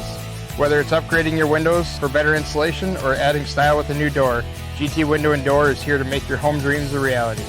I'm Adam with GT Window and Door. We take pride in our commitment to excellence, ensuring we're your go-to for all things windows and doors. Call us today to schedule your consultation and start your journey to a more beautiful, comfortable home with GT Window and Door. How can I help you today? I don't think I'm in the right place. I have big dreams, like crab brewery-sized dreams. I like it. Your bank is very, Cozy? Yes. Yeah, I know what you mean. We prefer more personal interactions. We dedicate the majority of our space to our customers' dreams. Wow. Look at that. I know, it never gets old. Wow, this is way bigger than your office. Thomas Gardens offers a wide range of fresh, locally grown produce, including potatoes, cucumber, zucchini, cabbage, tomatoes, and some of the largest onions and carrots I've ever seen. And don't forget the delicious sweet corn. Thomas Gardens. Check them out on Facebook, then stop by 9 to 5 Monday through Saturday and 10 to 4 on Sunday to shop from a local, family-owned business. Thomas Gardens and Nursery, conveniently located along Highway 20 between Faribault and Northfield. Hi, Dr. Michael Ritchie, Ritchie Eye and LASIK. Like many of you, I recently had cataract surgery and I am loving it. My vision has never been better. Driving at night is fun again, and I wake up in the morning and see. And now you're wondering, which doctor did I choose? Short answer is both. Dr. Miller fixed one eye and Dr. Reinsbach operated on the other. They are both great people and fabulous surgeons. I trust them implicitly, and you can too, but just pick one. Ritchie Eye and LASIK in Faribault, your leader in advanced cataract surgery. We leave this on, and all of a sudden the phone is ringing on in the broadcast. Oh, you're back. All right, we're live back at Jim Gustafson Field in Abilene. 20-0 is the halftime score on the GT Window and Door scoreboard. And we thank Adam Gedeke for that. And if you want to be like Adam, you can get in on the fun of advertising on these games by calling me or texting me, because usually I just let it go to message. If I don't know your number, just go on a message. But if you text me, 507-402-1600, just tell me you're interested in doing some advertising. We'll set up a meeting and make that happen. We can do that. Got some other folks going to be on shortly. Still no scores, Chad? No, they're a little behind tonight. I guess. Well, another thing, too, is you mentioned earlier we got Noah in the booth with us tonight, too. Yeah, Noah. What's his last name? I forgot. Does anybody remember? I don't know. He just went down and grabbed something to eat. He came. He had a cross-country meet in Faribault. He's one of like 10 guys. I was surprised at the numbers. That's a lot of guys who are or gals who are interested in helping us out on these broadcasts. Yes, that's when we have the meetings, Jay, about advertising. We do, of course, talk about marketing, and things will be getting better here. But I call it a two-armed approach. The other arm, one arm is the marketing. The other arm is we allow high schoolers and students, young adults as well, parents, to get involved with this. It's a lot of fun. We train. So Noah I was teaching him the production side of stuff here, and he was running the camera a little bit. And, of course, we're building ad breaks while you guys were talking. It's a little bit chaotic over here on this side of the booth, but it's a lot of fun. Once we get everything rolling, a lot of the kids gravitate to a lot of these roles. It's a lot like a video game in some ways. They got the headset on. Only we're firing commercials. It's a lot of fun. And of course all the overlays and this stuff. GT Gutters and Gutters by GT and GT Window and Doors. He's one of our first Albert Lee clients here that came on, so we got him all over the place. And so we're inserting his graphics and showing the kids how to do all that. It's a lot of fun. It certainly is. So you can go to the website albertleelive.com and click on contact and find out more about that, or again text me 507-402-1600. So 20-0 at halftime. The scores happened with Holberg to Hubbard twice in that first half for New Ulm. A 33-yarder in that first quarter made it 7-0 after the extra point was good. Oh, they're doing the punt, pass, and kick competition here at halftime. That's fun. Cool. A lot of young kids out there ready to make a name for themselves. Holberg to Hubbard again from 16 yards out, and they missed the extra point to make it 13-0. That was actually blocked by, who was it? Sam McGill. Yeah, McGill. His name's been mentioned a lot here defensively for the Tigers. And then Holberg on a 5-yard run made it 20-0 after an extra point was good. Yard-wise, Tolbers is 6 of 10, and by my count, for 62 yards. He's also run it 8 times for 39 yards. Charlie Irvine with a couple carries for 2 yards, but he's mostly been on screen passes. He's caught 4 of them for 29. Esteban Mextico with 3 carries for 4 yards in the game. Carter Kahn with 2 grabs for 36. His long was 26. And for New Ulm, Preston Holberg, their senior quarterback, is 6 of 7 for 92 yards and 2 touchdowns. That's impressive. He's also run it 8 times for 39 yards and a 5-yard score. Isaac Fries, their top ball carrier as far as running backs. Of course, Holberg, the leading rusher overall. But Fries, a senior, has 6 carries for 18 yards. And then receiving for the Eagles, 3 catches for Zachary Hubbard. 2 of them are scores of 33 and 16, but he's got 49. I didn't add up his. He's got a lot of yards, 70-some yards here at halftime. Jamison Portner had 2 grabs for 46 yards, and Hubbard also with a run for 4 yards. So I would say the Eagles have fairly dominated, but the Tigers have had about 5 or 6 excellent plays. They just can't string a lot of them together enough to get some points or to stop New Ulm from scoring. Yeah, they've definitely got some things clicking, but like you said, just can't quite put it all together. It's did you cover off on the penalties? I feel like they're doing a good job again with the penalties. They've had a couple more than the last game, but still they're on the positive side compared to New Ulm. They had 3 in a row that hurt the drive. Yeah. But other than that, they've been fairly penalty-free. Yeah, I've got New Ulm with 4 for 25 yards, Albert Lee for 3 with 3 penalties for 25 yards. Obviously, the big pass play was declined, so they... Yeah, they had a penalty on a long pass play, but that was declined for the gain. So still only 3 penalties on the year, which isn't bad. But they are going to kick off here to start the second half. So they got to stop. Got to get a big stop. In the beginning, it seemed Albert Lee was very focused. They managed to really adapt to the run, and we're stopping the run. It's these big pass plays now. They got to figure it out here and stop those, and they'll be all right, I think.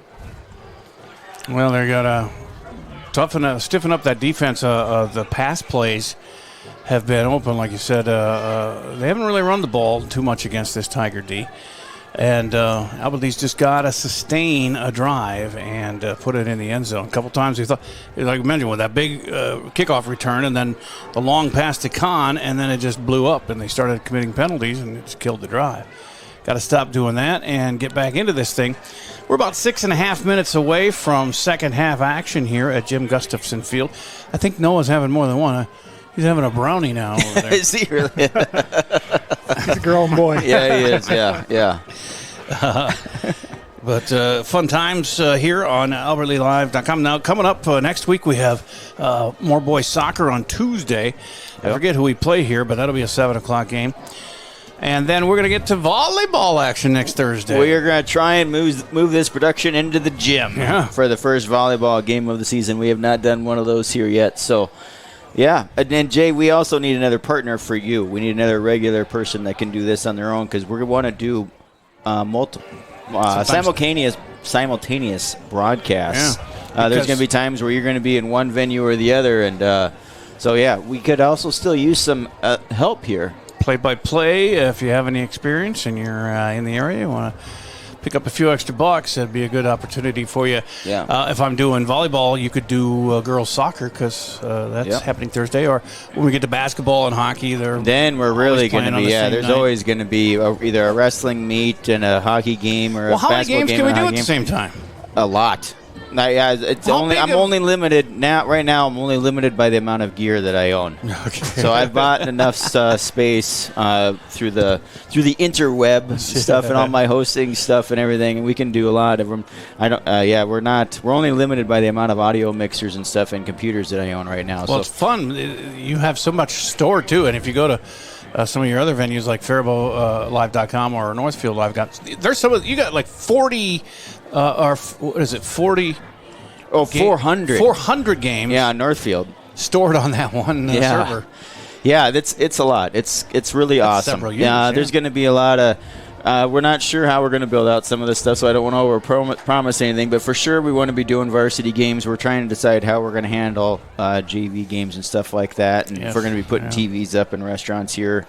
The possibilities are almost endless. Yeah. And we're just on the ground floor here, so get involved. Now you get in early, your ads are going to play a lot. Yes. Yeah, you can buy that lower tier, there's nothing wrong with that, but your ads are going to be played for sure. Yeah. Speaking of which, we got let's fire our last ad break here this halftime. We'll come back with the second half. Sounds good. We're watching AlbertLeeLive.com. No matter what business you're in, it's hard to find someone to keep your business clean. ServiceMaster by Ayatt's janitorial services cover everything from floor care and carpet cleaning to general cleaning, windows, and power washing. When you're in need of janitorial cleaning services, demand the yellow van. Call ServiceMaster by Ayatt today. Demand the yellow van. Call ServiceMaster. Discover GT Window and Door, dedicated to transforming houses into homes for over 12 years. Every window and door is an opportunity to step into a world of possibilities. Whether it's upgrading your windows for better insulation or adding style with a new door, GT Window and Door is here to make your home dreams a reality. I'm Adam with GT Window and Door. We take pride in our commitment to excellence, ensuring we're your go-to for all things windows and doors. Call us today to schedule your consultation and start your journey to a more beautiful, comfortable home with GT Window and Door. How can I help you today? I don't think I'm in the right place. I have big dreams, like crab brewery-sized dreams. I like it. Your bank is very, Cozy? Yes. Yeah, I know what you mean. We prefer more personal interactions. We dedicate the majority of our space to our customers' dreams. Wow. Look at that. I know, it never gets old. Wow. This is way bigger than your office.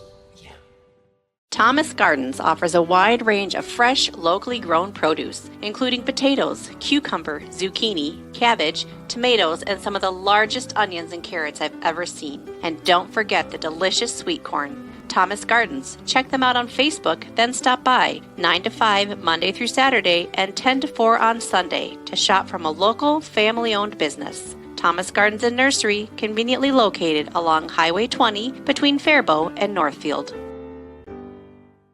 Hi, Dr. Michael Ritchie Eye and LASIK. Like many of you, I recently had cataract surgery, and I am loving it. My vision has never been better. Driving at night is fun again, and I wake up in the morning and see. And now you're wondering, which doctor did I choose? Short answer is both. Dr. Miller fixed one eye, and Dr. Reinsbach operated on the other. They are both great people and fabulous surgeons. I trust them implicitly, and you can too, but just pick one. Ritchie Eye and LASIK in Faribault, your leader in advanced cataract surgery.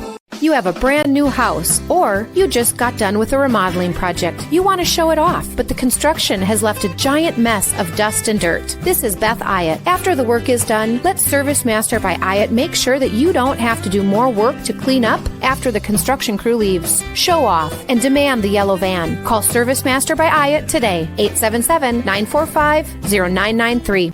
Demand the yellow van. Call Service Master. Albert Lee with a 20-0 halftime score. We have the both teams are back on the field here, and Noah's back. Had a nice little feast over there, Noah. I noticed that. That's nice. Did you get a little brownie with your pizza too? Or? Yeah, pretty tasty. Domino's. Very nice, yeah. Good for you. Thanks for sharing. My bad. No, I have chocolate chip cookies here. By the way, you get a bag of, there's 2 chocolate chip cookies, and they're good sized, and they're really good, and it's only $1, so that's a good deal. Got any leftovers? In the concession. Yeah, I guess you can have that one if you want. Just don't chew into your microphone. Told you he's a growing boy. Save it for later. Albert Lee kicking off here for the second half, down 20-0. And teeing it up looks like 28, is that it? Ledger Stadheim is the kickoff artist. He is the kicker and kickoff man. Number 28 raises his hand because he's ready to go, but the referees are still checking to see that everybody's ready. And they let him go here. And a fresh 12 on the clock for the third quarter. 20-0 in favor of New Ulm here. Stadheim gets a lot of leg into that one and lands in the end zone. Touchback. 1st and 10 for the Eagles, as the Tiger defense has got to stiffen up here and stop them from scoring anymore. But 3 touchdowns to get back into it, but they got to stop them while they're on defense. And again, they've had flashes. Noah Teeter getting in there and rushing the quarterback a couple times, and McGill, and he has a blocked extra point. Offensively, a couple of nice big plays. Kahn had one. And just can't put enough together to get in the end zone just yet. Nice interception out there, too, from Wackles in that first half. Here's a run. First play out of the gates, and he gets around that left corner for about 8 or 9 yards. That would be Isaac Freeze for New Ulm. They'll center down about a yard short at the 29, so give him 9. He's at 27 yards on the game. And we look for scores, and there's just not a lot going on out there. Some of the Metro scores were in, but didn't see a lot for Southern Minnesota scores. As soon as we get them, we'll pass them along, and we're working on getting a scroll on that anyway. Here's a first down run, and that's about it. He crawled over the 30, did Freeze, and got the first down. I know one game last night was played. Northfield was in Faribault at Bruce Smith Stadium and won 14-12 on a last-second play. Wow. Yeah, Thursday, they're going to play some Thursday night games, I'm guessing because shortage of officials. Correct. There's a bunch of Thursday games usually. Yep, there'll be a few Saturday games as well. Doesn't really happen down here that much, but from time to time you see that. Here's the snap and another handoff to Freeze as they go around that left side. And that's a short gain, maybe a half a yard. 2nd and 9.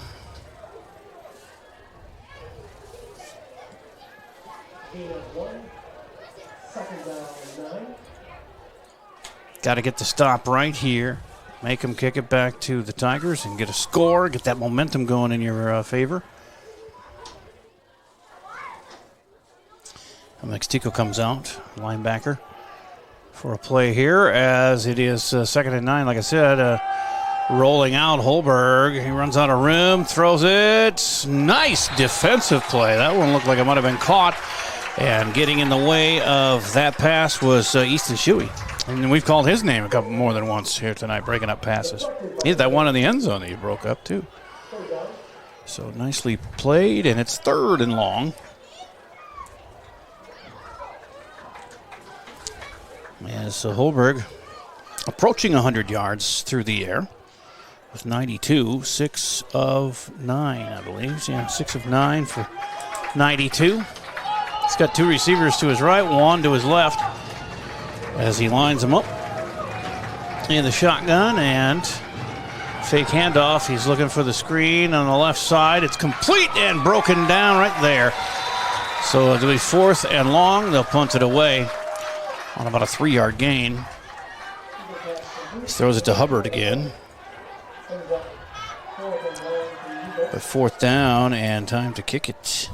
What a play by Noah Teeter there. He had blockers in front of him, and he still was able to sneak through and make that tackle to stop him. Going deep, Yost and Kahn standing at about the 25, awaiting the punt here.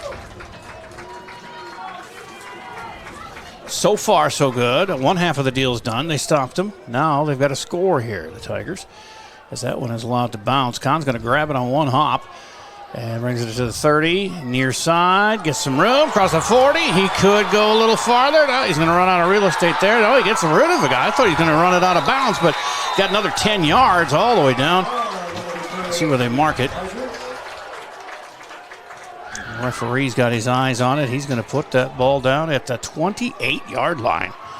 That would be about a 50-yard return for Kahn. Beautifully done. Yep. He didn't give up. He had a couple times there where he could have been corralled, but he wiggled his way out of it. It's the big play they need now. They need to get that in the end zone here and make it a game again. 1st and 10. And we have a holdup. He's looking for a football. Yeah, you need one of those. Not the 28, though. They put it down at the 32.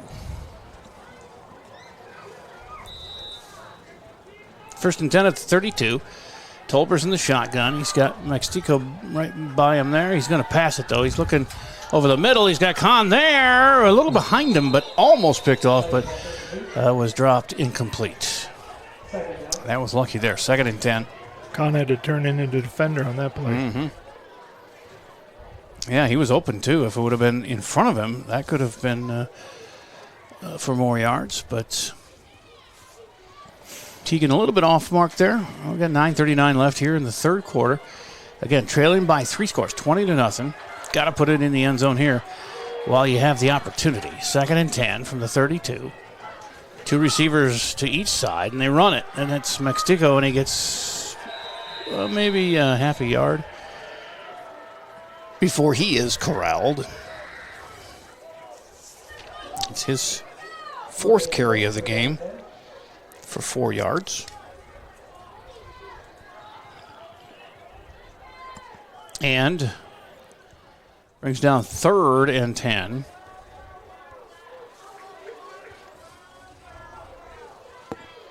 Third down, 10 from the 32 and a half.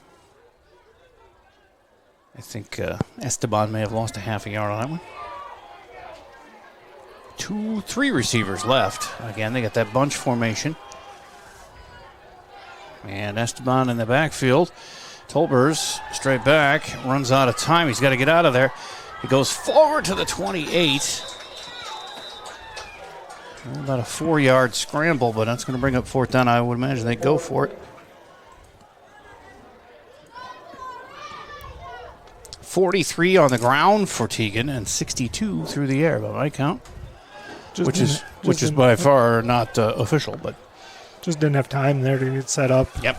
He had defender coming in on him quick. Yeah, the pocket closed very quickly on that one. Going to go up under center here on 4th and 6 with the bunch receivers to the left. He rolls that way, looks, and he gets hit, and the ball is loose, and I think they're going to call that a fumble. He's hurt, too.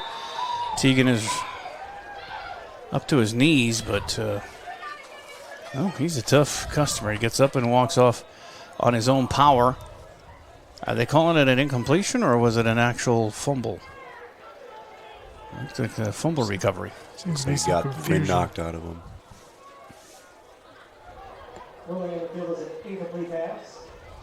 So they put it down at the 28. 1st and 10 for New Ulm.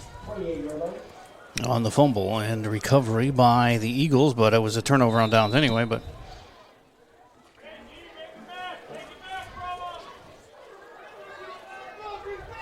up they come with a 20-0 lead. 8 minutes to go here in the third quarter on the GT Window and Door scoreboard. 2 receivers to the right, 1 left. Low snap, fumble! And the Tigers say they've got it, and the referees agree. 1 play later, they get it back, and they resume a drive here. Nice job. I think, was it either Yost or Shuey who came up with that one? And the turnover puts them in prime position to score here. They just got to get it done. I backfield behind Tolbers. 1st and 10 from the 24. 1 receiver, Kahn out to the right.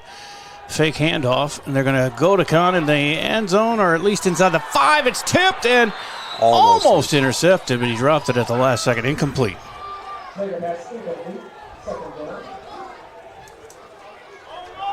Good idea there. I think Kahn got a finger on it or so, but closely guarded there. And the defender actually had a better shot at it, and he couldn't come up with it. Kahn is explaining to the referee how he was accosted down there in the end zone.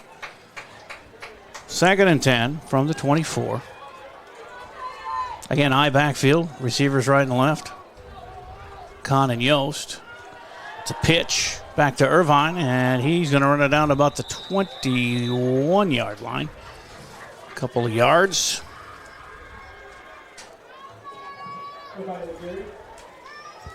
Charlie, 4 yards on the ground, 29 on his 4 catches. And it brings up 3rd down. Got to get to just inside the 15, and they're sitting at the 21. So a good 6.5 yards here on 3rd down. Of course, they'll go for it on 4th as well. Pitch, Irvine tries to pick his way, but too many defenders grabbing him. He goes back a yard. So it's 4th and 8.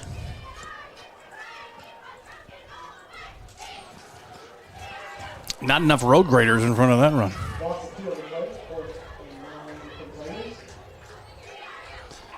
4th and 8 from the 23, 24.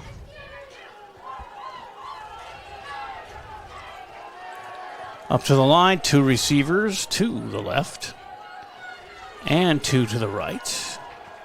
With Mexico the lone setback.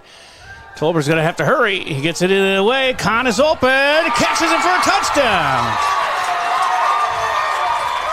23-yard score from Tolbers to Kahn.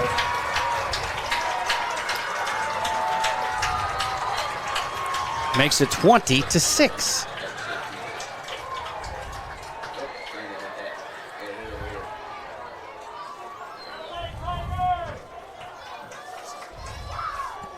Lining up for the extra point here. And Ledger Stadheim will try and get it. The holder is Brecken Walkholtz. The long snapper, Aiden Gonzalez. And some discussion here. We got a late, going to have to call timeout. Albert Lee calls timeout. I don't think they had enough guys on the line on that one. One was about to come in, and then Paul Dunn just said, well, let's call timeout and make sure. So, peek at the GT Window and Door scoreboard, and it shows 20-6 with an extra point coming here. Still 6:23 left in the third, and that's plenty of time, Chad. Oh, absolutely. No need to panic. Their defense just first turnover, and they finally got it into the end zone. They got plenty of time here. They just need to keep doing what they're doing now. And again, the defense, 2 turnovers and a blocked extra point tonight. They have continued to shine. And really, 20 points and a half is not that much to have given up. It's just the offense hasn't kept up. And they're going to try that extra point. Stanheim puts it up and in. It's 7 points, now 20-7.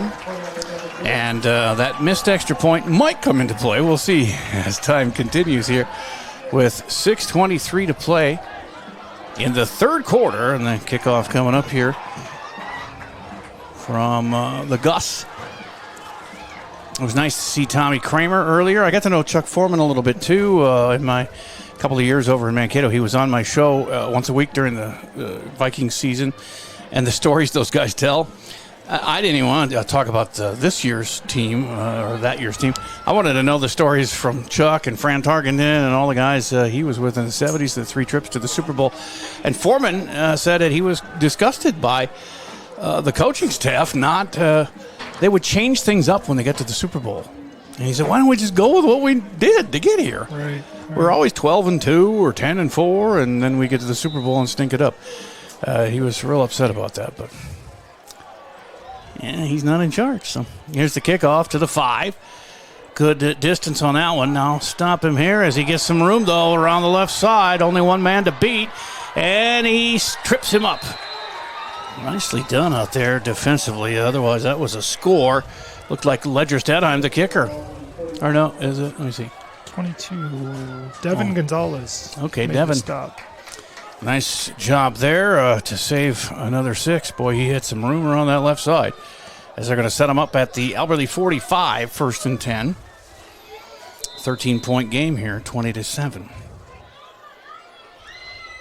We had the interception. We've had the fumble recovery. Let's get another one. 2 receivers to the right, 1 left. Single setback. They do have an H-back in front of the quarterback. And he keeps it. Holberg's been doing that all night and takes it off the left side for a good chunk of yards of about 7 there.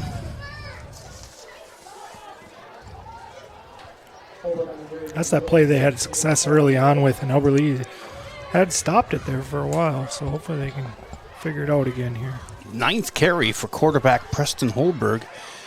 And he had 3 touchdown passes last week. He's got 2 this week and 1 rushing.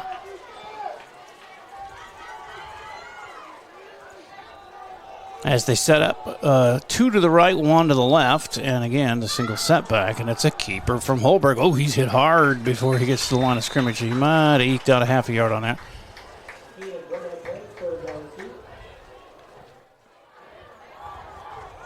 10 carries, 46 yards for Holberg on the ground, 96 through the air.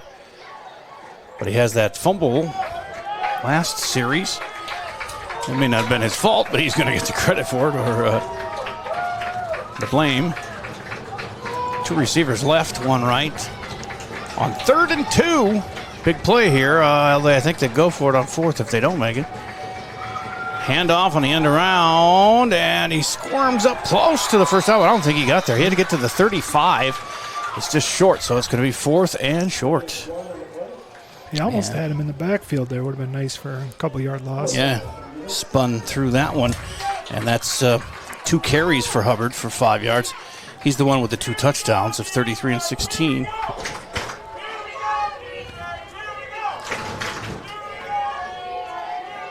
That score, I think, brought the fans some energy. Yes, it did, and they need a stop here on 4th down and maybe punching it again, and then we'll have a game. Still 4:17 left in the 3rd. AlberleyLive.com. Tell your friends and family members about us. It's no subscription fee. You can just watch for free worldwide. Here's Holberg again. Can he get across? No, I think he was stopped. And it's a turnover on downs. Beautifully done by that Tiger D. 1st and 10, Albert Lee at their own 36-yard line. Having just scored, let's see if they can do it again. Some tired guys coming off the field, though, for that defense. So the offense really needs a nice sustained drive here. Take the rest of the 3rd quarter and punch it in. Then you're down 1 score with a quarter to go. Noah Teeter down there right below. He's pouring water on teammates and himself. Actually, that's Brecken Wacholtz I was looking at. 8 and 9 look pretty similar to me in my old eyes. Here's the snap, and Tolbers rolling to his left. He's got a man open. Over the middle, he overthrew him just a little bit. That was Noah Teeter. Breaking free over the middle. Would have been a big play. Yeah, he could have scored easily on that one. 2nd and 10. But to Tolber's credit, he's been under duress all night long. And he's been hit hard a couple of times. Once I didn't know if he's going to stay down there. Might have not, like somebody said, might have got the wind knocked out of him. If he did, though, I don't think he would have popped up like that and ran off the field. But he's got 2 receivers to each side this time with Mexico in the backfield. Up under center is Teagan. Looking, pump once, tries to get out, and he's going to have a hold. So this play will go for naught as Mexico caught it at the 40 and was dropped immediately. But that flag is usually where holding is. And that's what it is, so set them back 10 yards. Still 3:48 to go, third quarter. Is that 4 on us now? Correct, 4. That moves it all the way back to the 26. Got to get to the 46, so 2nd and 20.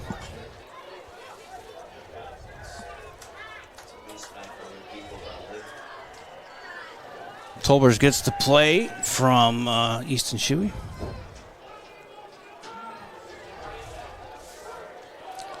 And on 2nd and 20, they send 2 receivers to the right. That's Kahn and Shuey. Shuey going out wide. Kahn in the slot. Actually, 3 receivers out there as they send Irvine out there too. And a flag. Too much time. Dang, that's another 5. 5 penalties. They're starting to add up. They get them in bunches. They had the 3 in a row on the one drive, and now they've got 2 in a row here. 2nd and 25. Now all the way back to the 21. Need a big play, boys. Man, they've had some receivers open, too.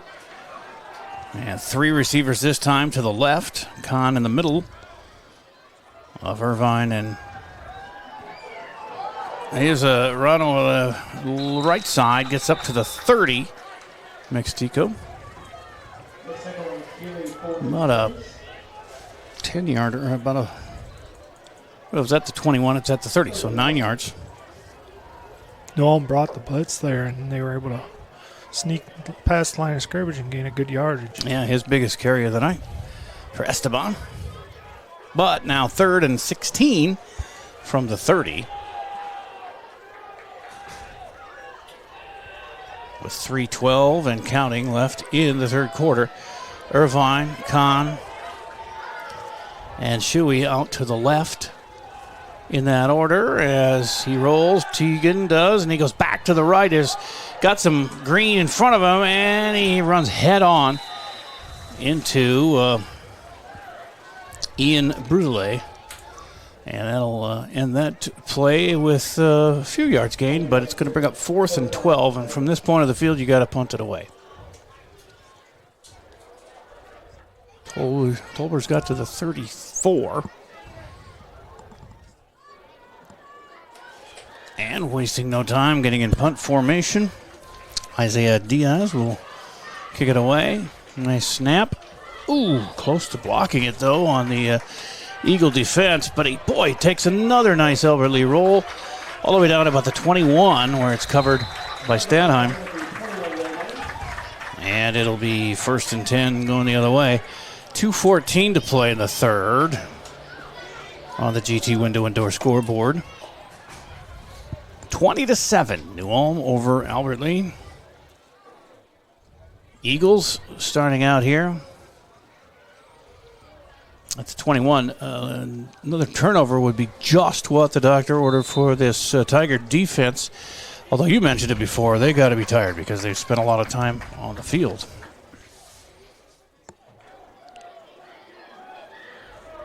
But they look like they're ready for war here as they line up.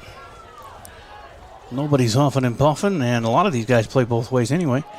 There's a keeper for quarterback Holberg, and he finds some yards for a first down all the way up to about the 32-yard line. 11 yards on that carry. First and 10, New Ulm at the 32. Under 2 minutes left here in the third quarter.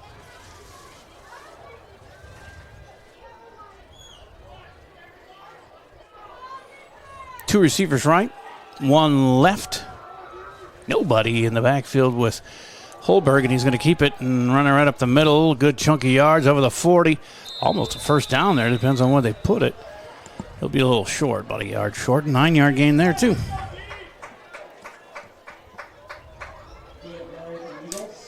.66 on the ground for Holberg, 96 through the air.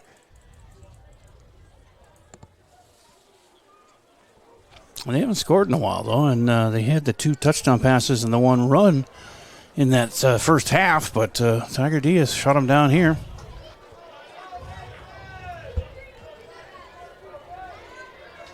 They have not been able to stop Holberg. He's not even handing off anymore to Freeze. He's had 9 carries, but there he gets one.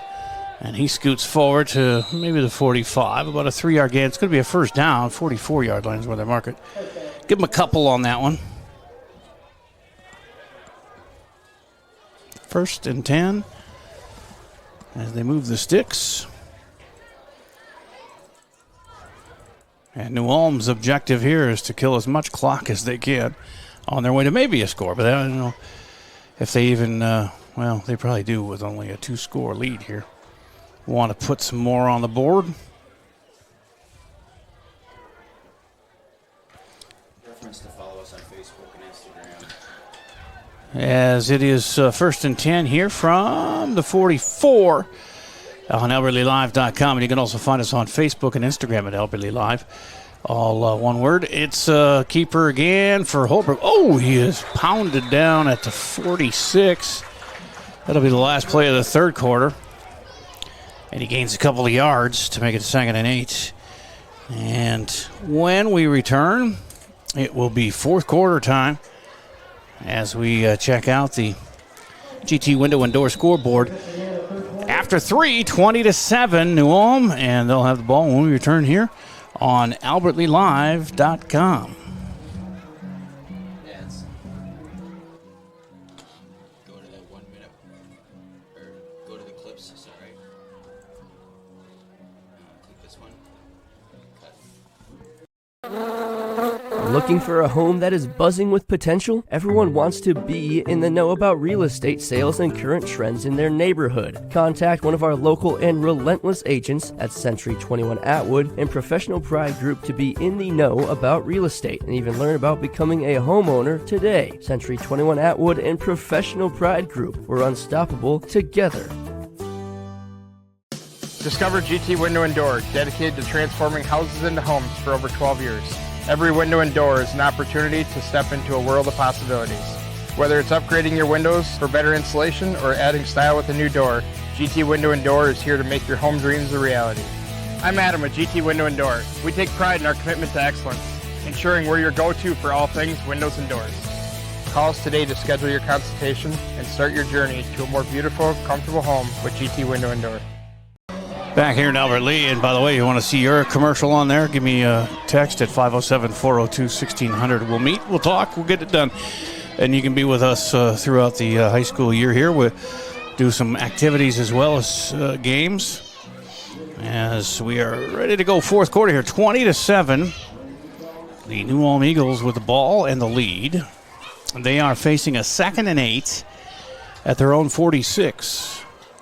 Tiger D has done some great things tonight. An interception, a fumble recovery, a blocked extra point. They need to stop here on this drive. Handoff is to Freeze, and he gets not much, a few yards, I guess, up to about the, maybe we'll give him a yard to the 48. And he has not been breaking any. He's got 11 carries for 32 yards and a fumble. 3rd and 8. Big stand here. Let's stop them because I think they would punt from there. Depending on if they're a yard or so away, but that'd be a gamble too. Here's the snap from the shotgun. Holberg rolls to his left. He's got a man open. He caught it at the 40. First down. Out of bounds. Tackled there by Easton Shuey, and it is 1st and 10. And they're going to get him all the way down to the 39. So about a 13-yard gainer for Zachary Hubbard. It's up to 65 yards receiving. And 109 through the air overall for Holberg. 1st and 10 at the Tiger 39. Again, 20-7. So if they can stop them here and get another score, we've got a whole different ball game going on. But the defense has got to clamp down here, and they're not doing it because Freeze just goes for 9 down to the 30. Actually, they're going to stop him way back at the 33. So talk about 6-yard gain.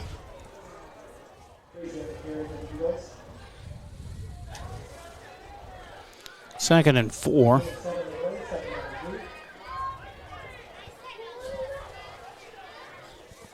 As Holberg goes to the sideline, gets the play, runs back out. That's got to be tiring. Not for guys like Noah, who's helping us. You run cross country, is it? Yep. That's that's all you do is run, right? Yep. You gotta love running. Oh, you can tell by look, I don't. But you look like you're in shape. Here comes Holberg. Oh boy, he's got room over the middle. He's just picking his way through the Tiger D all the way down to the 15. Sheesh. Might as well. But there's a call him flag Lamar down. Jackson. Yeah, well, there's a flag down, so that might bring it back. We're going to have a hold, I believe, on the Eagles. A very timely call.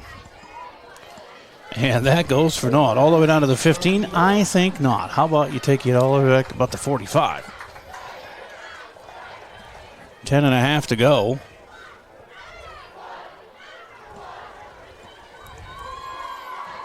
And they set it at the 43 for 1st and 20. Well, not quite. 11. It's going to be a spot. Let's see. 14 yards, we'll call it. 1st and 14. Noam's first penalty of the second half. Hopefully we can take advantage. Yeah. Or maybe they'll get a couple more and give us field position back. A man in motion in front of the play there as Holberg has it. In the shotgun, he's sacked. Nice job getting in there. Inside pressure from Evan Schrader, the senior nose tackle, actually defensive tackle. Evan, a captain on the team, got in there. Nice sack. He was in there earlier, and he just missed him. Tried to trip him up by his shoestrings and missed him, but this time there was no doubt about this one. Nice bull rush right up the middle, and he got to the guy. Drops him, and that brings up a 3rd and 23 back in New Ulm territory. At their own 48. And again, Holberg going to keep it, but he gets tackled as he crosses midfield, and that's going to bring a 4th and forever, and they'll kick it away. Good stand here for the D, and they'll get it back. They might have it deep, but we could always hope for a good return. We've had those before, too, tonight.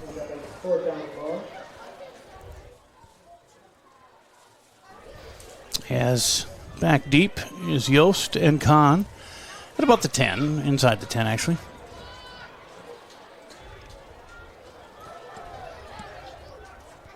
Nice snap. The kick is underway, and it's going angling to the far sideline and goes out of bounds about the 15.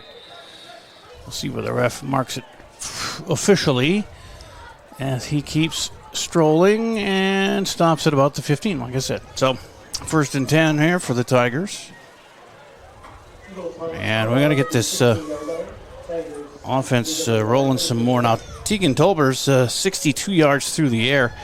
He is 11 of, well, I've lost track of I have 7 for 11 and 62 yards. And then 43 yards on the ground with 9 carries. Irvine has 4 carries for 3 yards, 4 catches for 29. Makes Tico up to 13 yards on 5 carries. And Carter Kahn with 3 catches, 59 yards and a score. 1st and 10. Here's a handoff. Irvine goes nowhere. Actually, the ball is loose, and New Ulm got on it. Oh, there's Peyton Earl, it looked like. 42. Oh, was that Earl? All right. Thanks for the correction, because I don't want to give it to the wrong guy. Well, that's too bad. And an unfortunate turn of events with 8:51 to go. And New Ulm will have it deep in Tiger territory. at about the 17-yard line. Yeah, I know that Earl started at fullback last week, and they had Mike Stico in there today, and Esteban was taking most of the carries at the fullback. But Earl comes in the game, and unfortunately, it's on the ground, and the Eagles get it. We got a timeout here with 8:51 to go. The GT Window and Door scoreboard shows 20-7 New Ulm. Quick break here, and back with more on AlbertLeeLive.com. No, okay. I thought you looked like you were going for it there, boss man. All right. As we do have 8:51 to go. Are they still not giving you any scores there, Chad? None for the southern half of the state. I noticed they favored the Metro scores. Those Metro but not teams. even a lot of those either. Well, give us some of those. Let's see here. Got my phone's being slow now. That's all right. They're back on the field here, ready to go. On a 1st and 10 from the 17 of Albert Lea. The Eagles can salt this one away with a score here. I think they're up 13. Up 3 scores. Might be a little too much to come back from with only 8:51 to go. There's a handoff. Freeze around the left side. And he gets tripped up at the 15. Nice knifing in there. Tackle from Leighton Yost.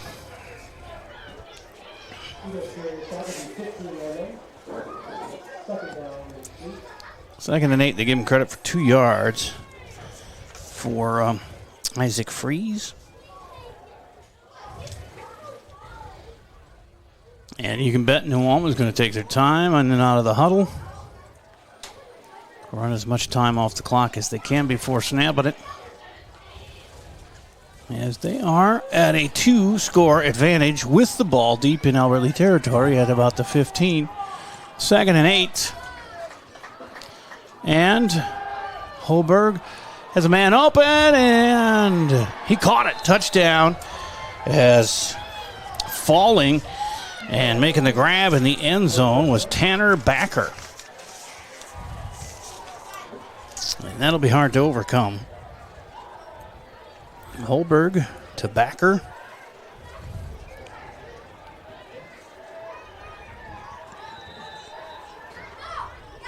And about, 18 yards, something like that? 26-7.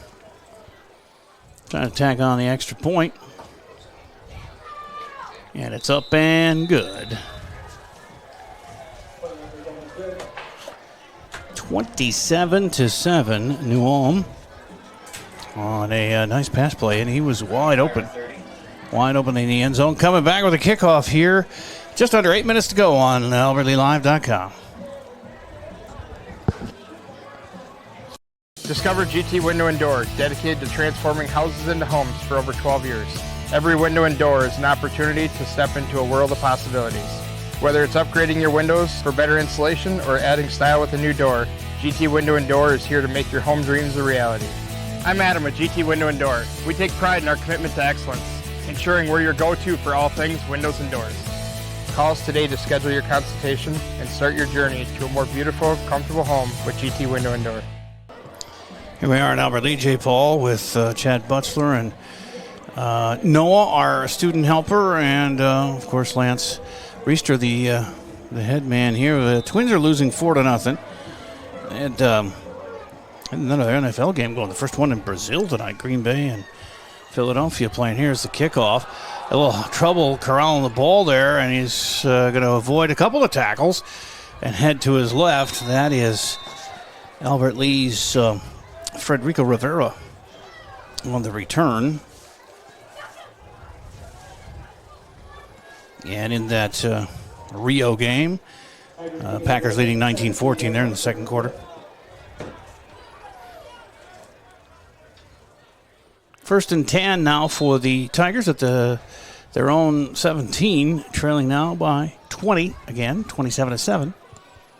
And we're down to 7:47 left to go. 2 receivers to each side and a single setback behind Tolbers, and it's the carry up the middle for Irvine, looks like. short yardage, yard or two.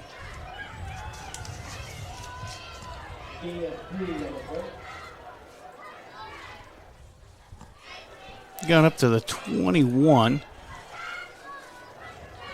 So, yeah, we'll give him a good 3 yards. 2nd and 7. 2nd and 6, they say, on the scoreboard. 2 receivers right, 2 receivers left. And Irvine, the single setback. They're going to roll out to Tolbers to his right. He hits Kahn for a completion short of the first down, but not by much. If they give him progress to where he caught it, but they give him progress only to where he went out of bounds, going backwards, which doesn't seem right, but it's to 24. Don't you get forward progress? I mean, he got that at like the 28, and they put it down at the 24. The only reason why he wouldn't would be if he was not maintaining possession before that, but it looked like he was. Yeah, I thought so, but only a 3-yard completion to Carter Kahn, which brings up 3rd and 3, down to under 6.5 left here in the game as Tolbers takes the snap up under center, hands off, and that goes nowhere. So it'll be 4th down, and if they go for it here and don't get it, it's trouble, but they don't have really much to lose.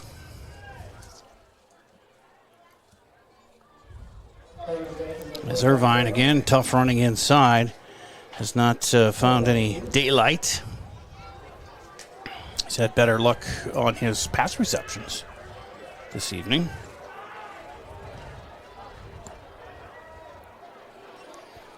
And Tolbers ties his shoe, calls the play, and gets them all in the line of scrimmage in time. That's talent. 4th and 2, 5.5 to play. They need a first down. It's a fake handoff, shot over the middle, and it's incomplete. Off the hands of Noah Teeter and a couple of defenders, and that's a turnover on downs. And that'll about salt it away with 5.5 to go. New Ulm could just hand off and run into the line here. How many timeouts does Albert Lea have left? Looking at the scoreboard, I don't know. They have 2 remaining second half. Okay.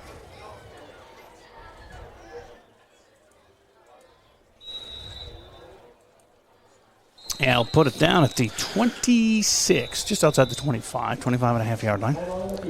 And a timeout is called on the field with 5:31 to go. 27-7 in favor of New Ulm over our Tigers here. They'll be in Fairmont next Friday. We'll hit the road with the Tigers and see what the Cardinals have to offer. Another one of those teams, all 3 of their opponents so far have been in that red division of the South Central. Then they'll start playing some of the teams in their division, the white. 1st and 10 when we resume here for New Ulm. Deep in Albert Lea territory at the 25.5. Up 27-7 on the GT Window and Door scoreboard. Again, text 507-402-1600 to get on board, like Adam Gedeke and others. Service Master cleanup after the game. It's 27-7, and looking for some clock killing here for the Eagles. And they hand off, and that is a loss of about 4 yards for running back. First carry of the game for George Gog.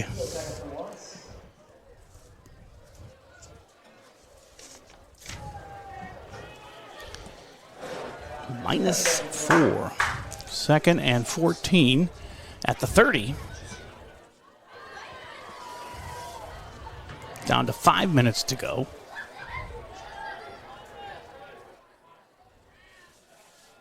And from the shotgun, 1 receiver each side, single setback beside Holberg. Actually, it might be another quarterback in there. It is. I was just looking at. It looks like Owen Castleman, a freshman. So Castleman hands off. Again to Gog, and he has short yardage. Actually gets back to the line of scrimmage, so no gain there. Timeout, Albert Lee. And a 3rd and 15, and as Chad mentioned, timeout. 4:31 remains, and a big 3rd and long. They'll go for it on 4th down, so 2 plays to go. You can get the ball back if you stop them or take it away. Still, though, down 20, so 3 scores. But no quit in this Tiger team, as sitting down here with a little dinged up is Dakota Stender, the senior. He's back on the bench talking about his left hand with one of the trainer guys, coaches. 4:31 to go, 27-7. It's going to be a 4th and 15. No, 3rd and 15, whatever. The scoreboard says 4th, but the down guy, the down marker, says 3rd. I trust the down marker. He's standing by the ref. Right. 3rd and long. They're just going to run it, I'm sure. As Owen Castleman takes the snap and the shotgun rolls. I'm sure they're going to run. They throw it. Still no first down. They get to the 25. Spun down there. Nice defensive play by the Tigers. And the clock stops with a timeout by Albert Lee. And now it's 4th down. So you've got to make another stop here, get the ball back. And I suppose odder things have happened and coming back 27-7 with 4 minutes left. I'd be surprised if New Ulm throws it here. Just run the ball. I was shocked they just did. I'm sure they were trying to catch him off guard, but too many things can go wrong. Right. When you're rolling out.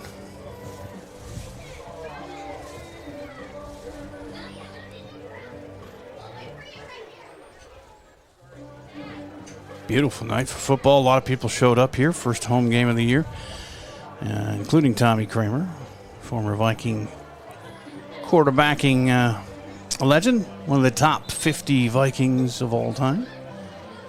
As voted on by, I don't know who voted. I assume the team voted that. But maybe they got some sports writers. I'm not sure. It's 4th down now, 4th and 10. And it's going to pass. He's back. Young freshman. He gets hit, and he holds on to the ball. That could have been disastrous, but it's elderly ball, and they're going to have it at about the 26-yard line as the defense converged on young Castleman and dropped him. Wow, surprised they threw those last 2 plays. I'm surprised he was able to hang on to that ball. Yeah, he got hit pretty hard from a couple of different directions. So 1st and 10 now for the Tigers at their 26. And, of course, I would say I would throw here too, but you never know. Maybe they'll run a draw play. They got the I backfield behind Tolbers up under center. And he's back to throw.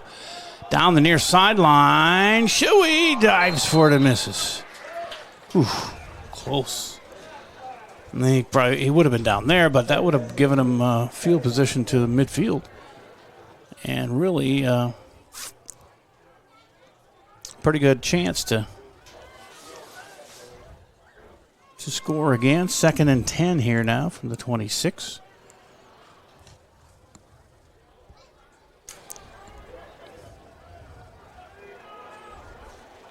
As Tolbers brings him up, he's under center. And Mexico, the ball is loose. Tolbers let it get away from him there. They have New Ulm ball. And that turnover will do it. 4:02 to go. 20-point lead. And New Ulm taking over again right around the 21-yard line. Another turnover, but those things happen. You're at the end of the game, and you got to get down the field in a hurry, and somebody misses a block, and before you know it, the ball's knocked away. 64 degrees, it says here, as we approach 9 o'clock. 1st and 10 for the Eagles. A handoff goes around the right side. Nice defense. They might have lost a yard or so there. As carrying the ball was George Gogg.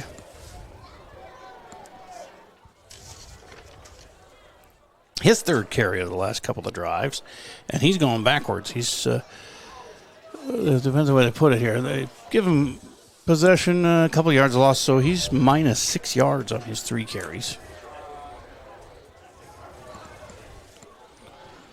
And he got pushed out of bounds, so they stopped the clock at 3:55.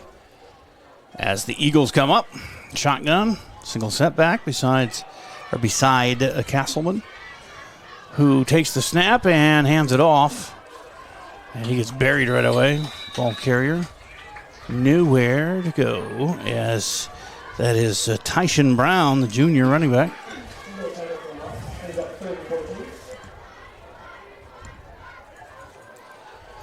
And at the 25, it is 3rd down and 14.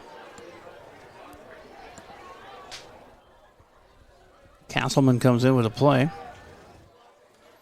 Clock running at 3:25. 2 receivers left, 1 right. Single setback besides Castleman.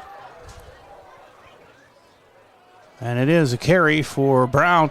He's got some room around the right side, all the way down inside the 10.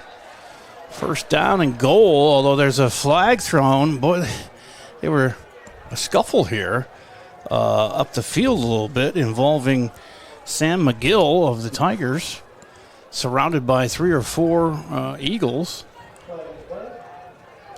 Might be a personal foul.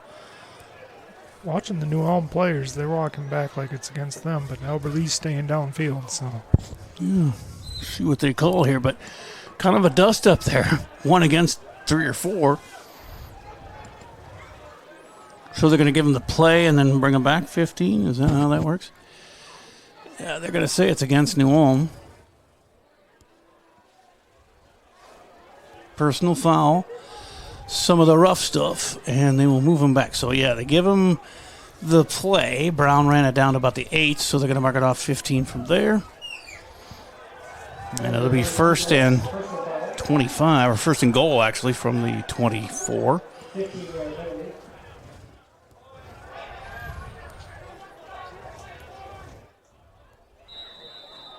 .308 to go. The clock winds and is going under 3 minutes with a first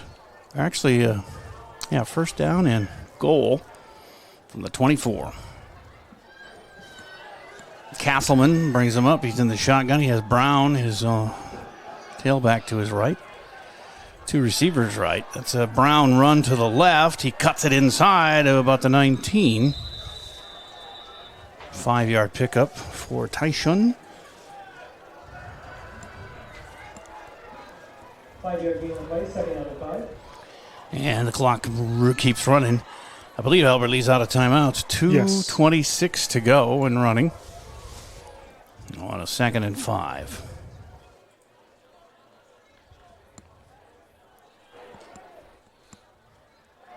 Receiver wide to each side.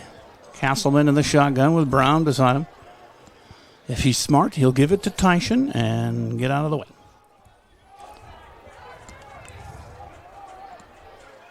2nd and 5, taking all the time he can, and he hands it off. Tyshawn takes it around the right side. Gets tackled around the 15, 16-yard line.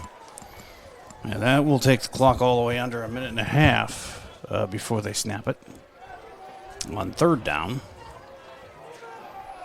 3rd and about 3. So Albert Lee will fall to 0-2. Pretty good efforts, both games. They have some work to do on some deficiencies, but I think the defense, for the most part, a lot of heart there, a lot of go-getters on that defensive side. And, Tolbers to Kahn, it's a good connection, even to Shuey today. High snap. Brown has it around the right side. Escapes 1 tackle. Gets, I think he got enough for a 1st down there. He did. Or no, it was goal to go. No, I guess not. They moved it back. I thought they gave him the 1st down inside the 10, but now it's another 1st down, says the official. So a minute to go. The clock is rolling. 1st down and 10 at about the 13-yard line.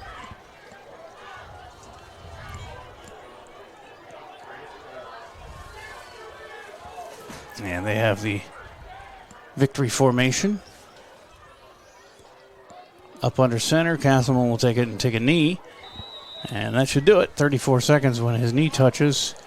By the time they sort it out, they start the play clock. That, I think, will be the last play they have to run on a 27-7 victory for New Ulm here in Albert Lea.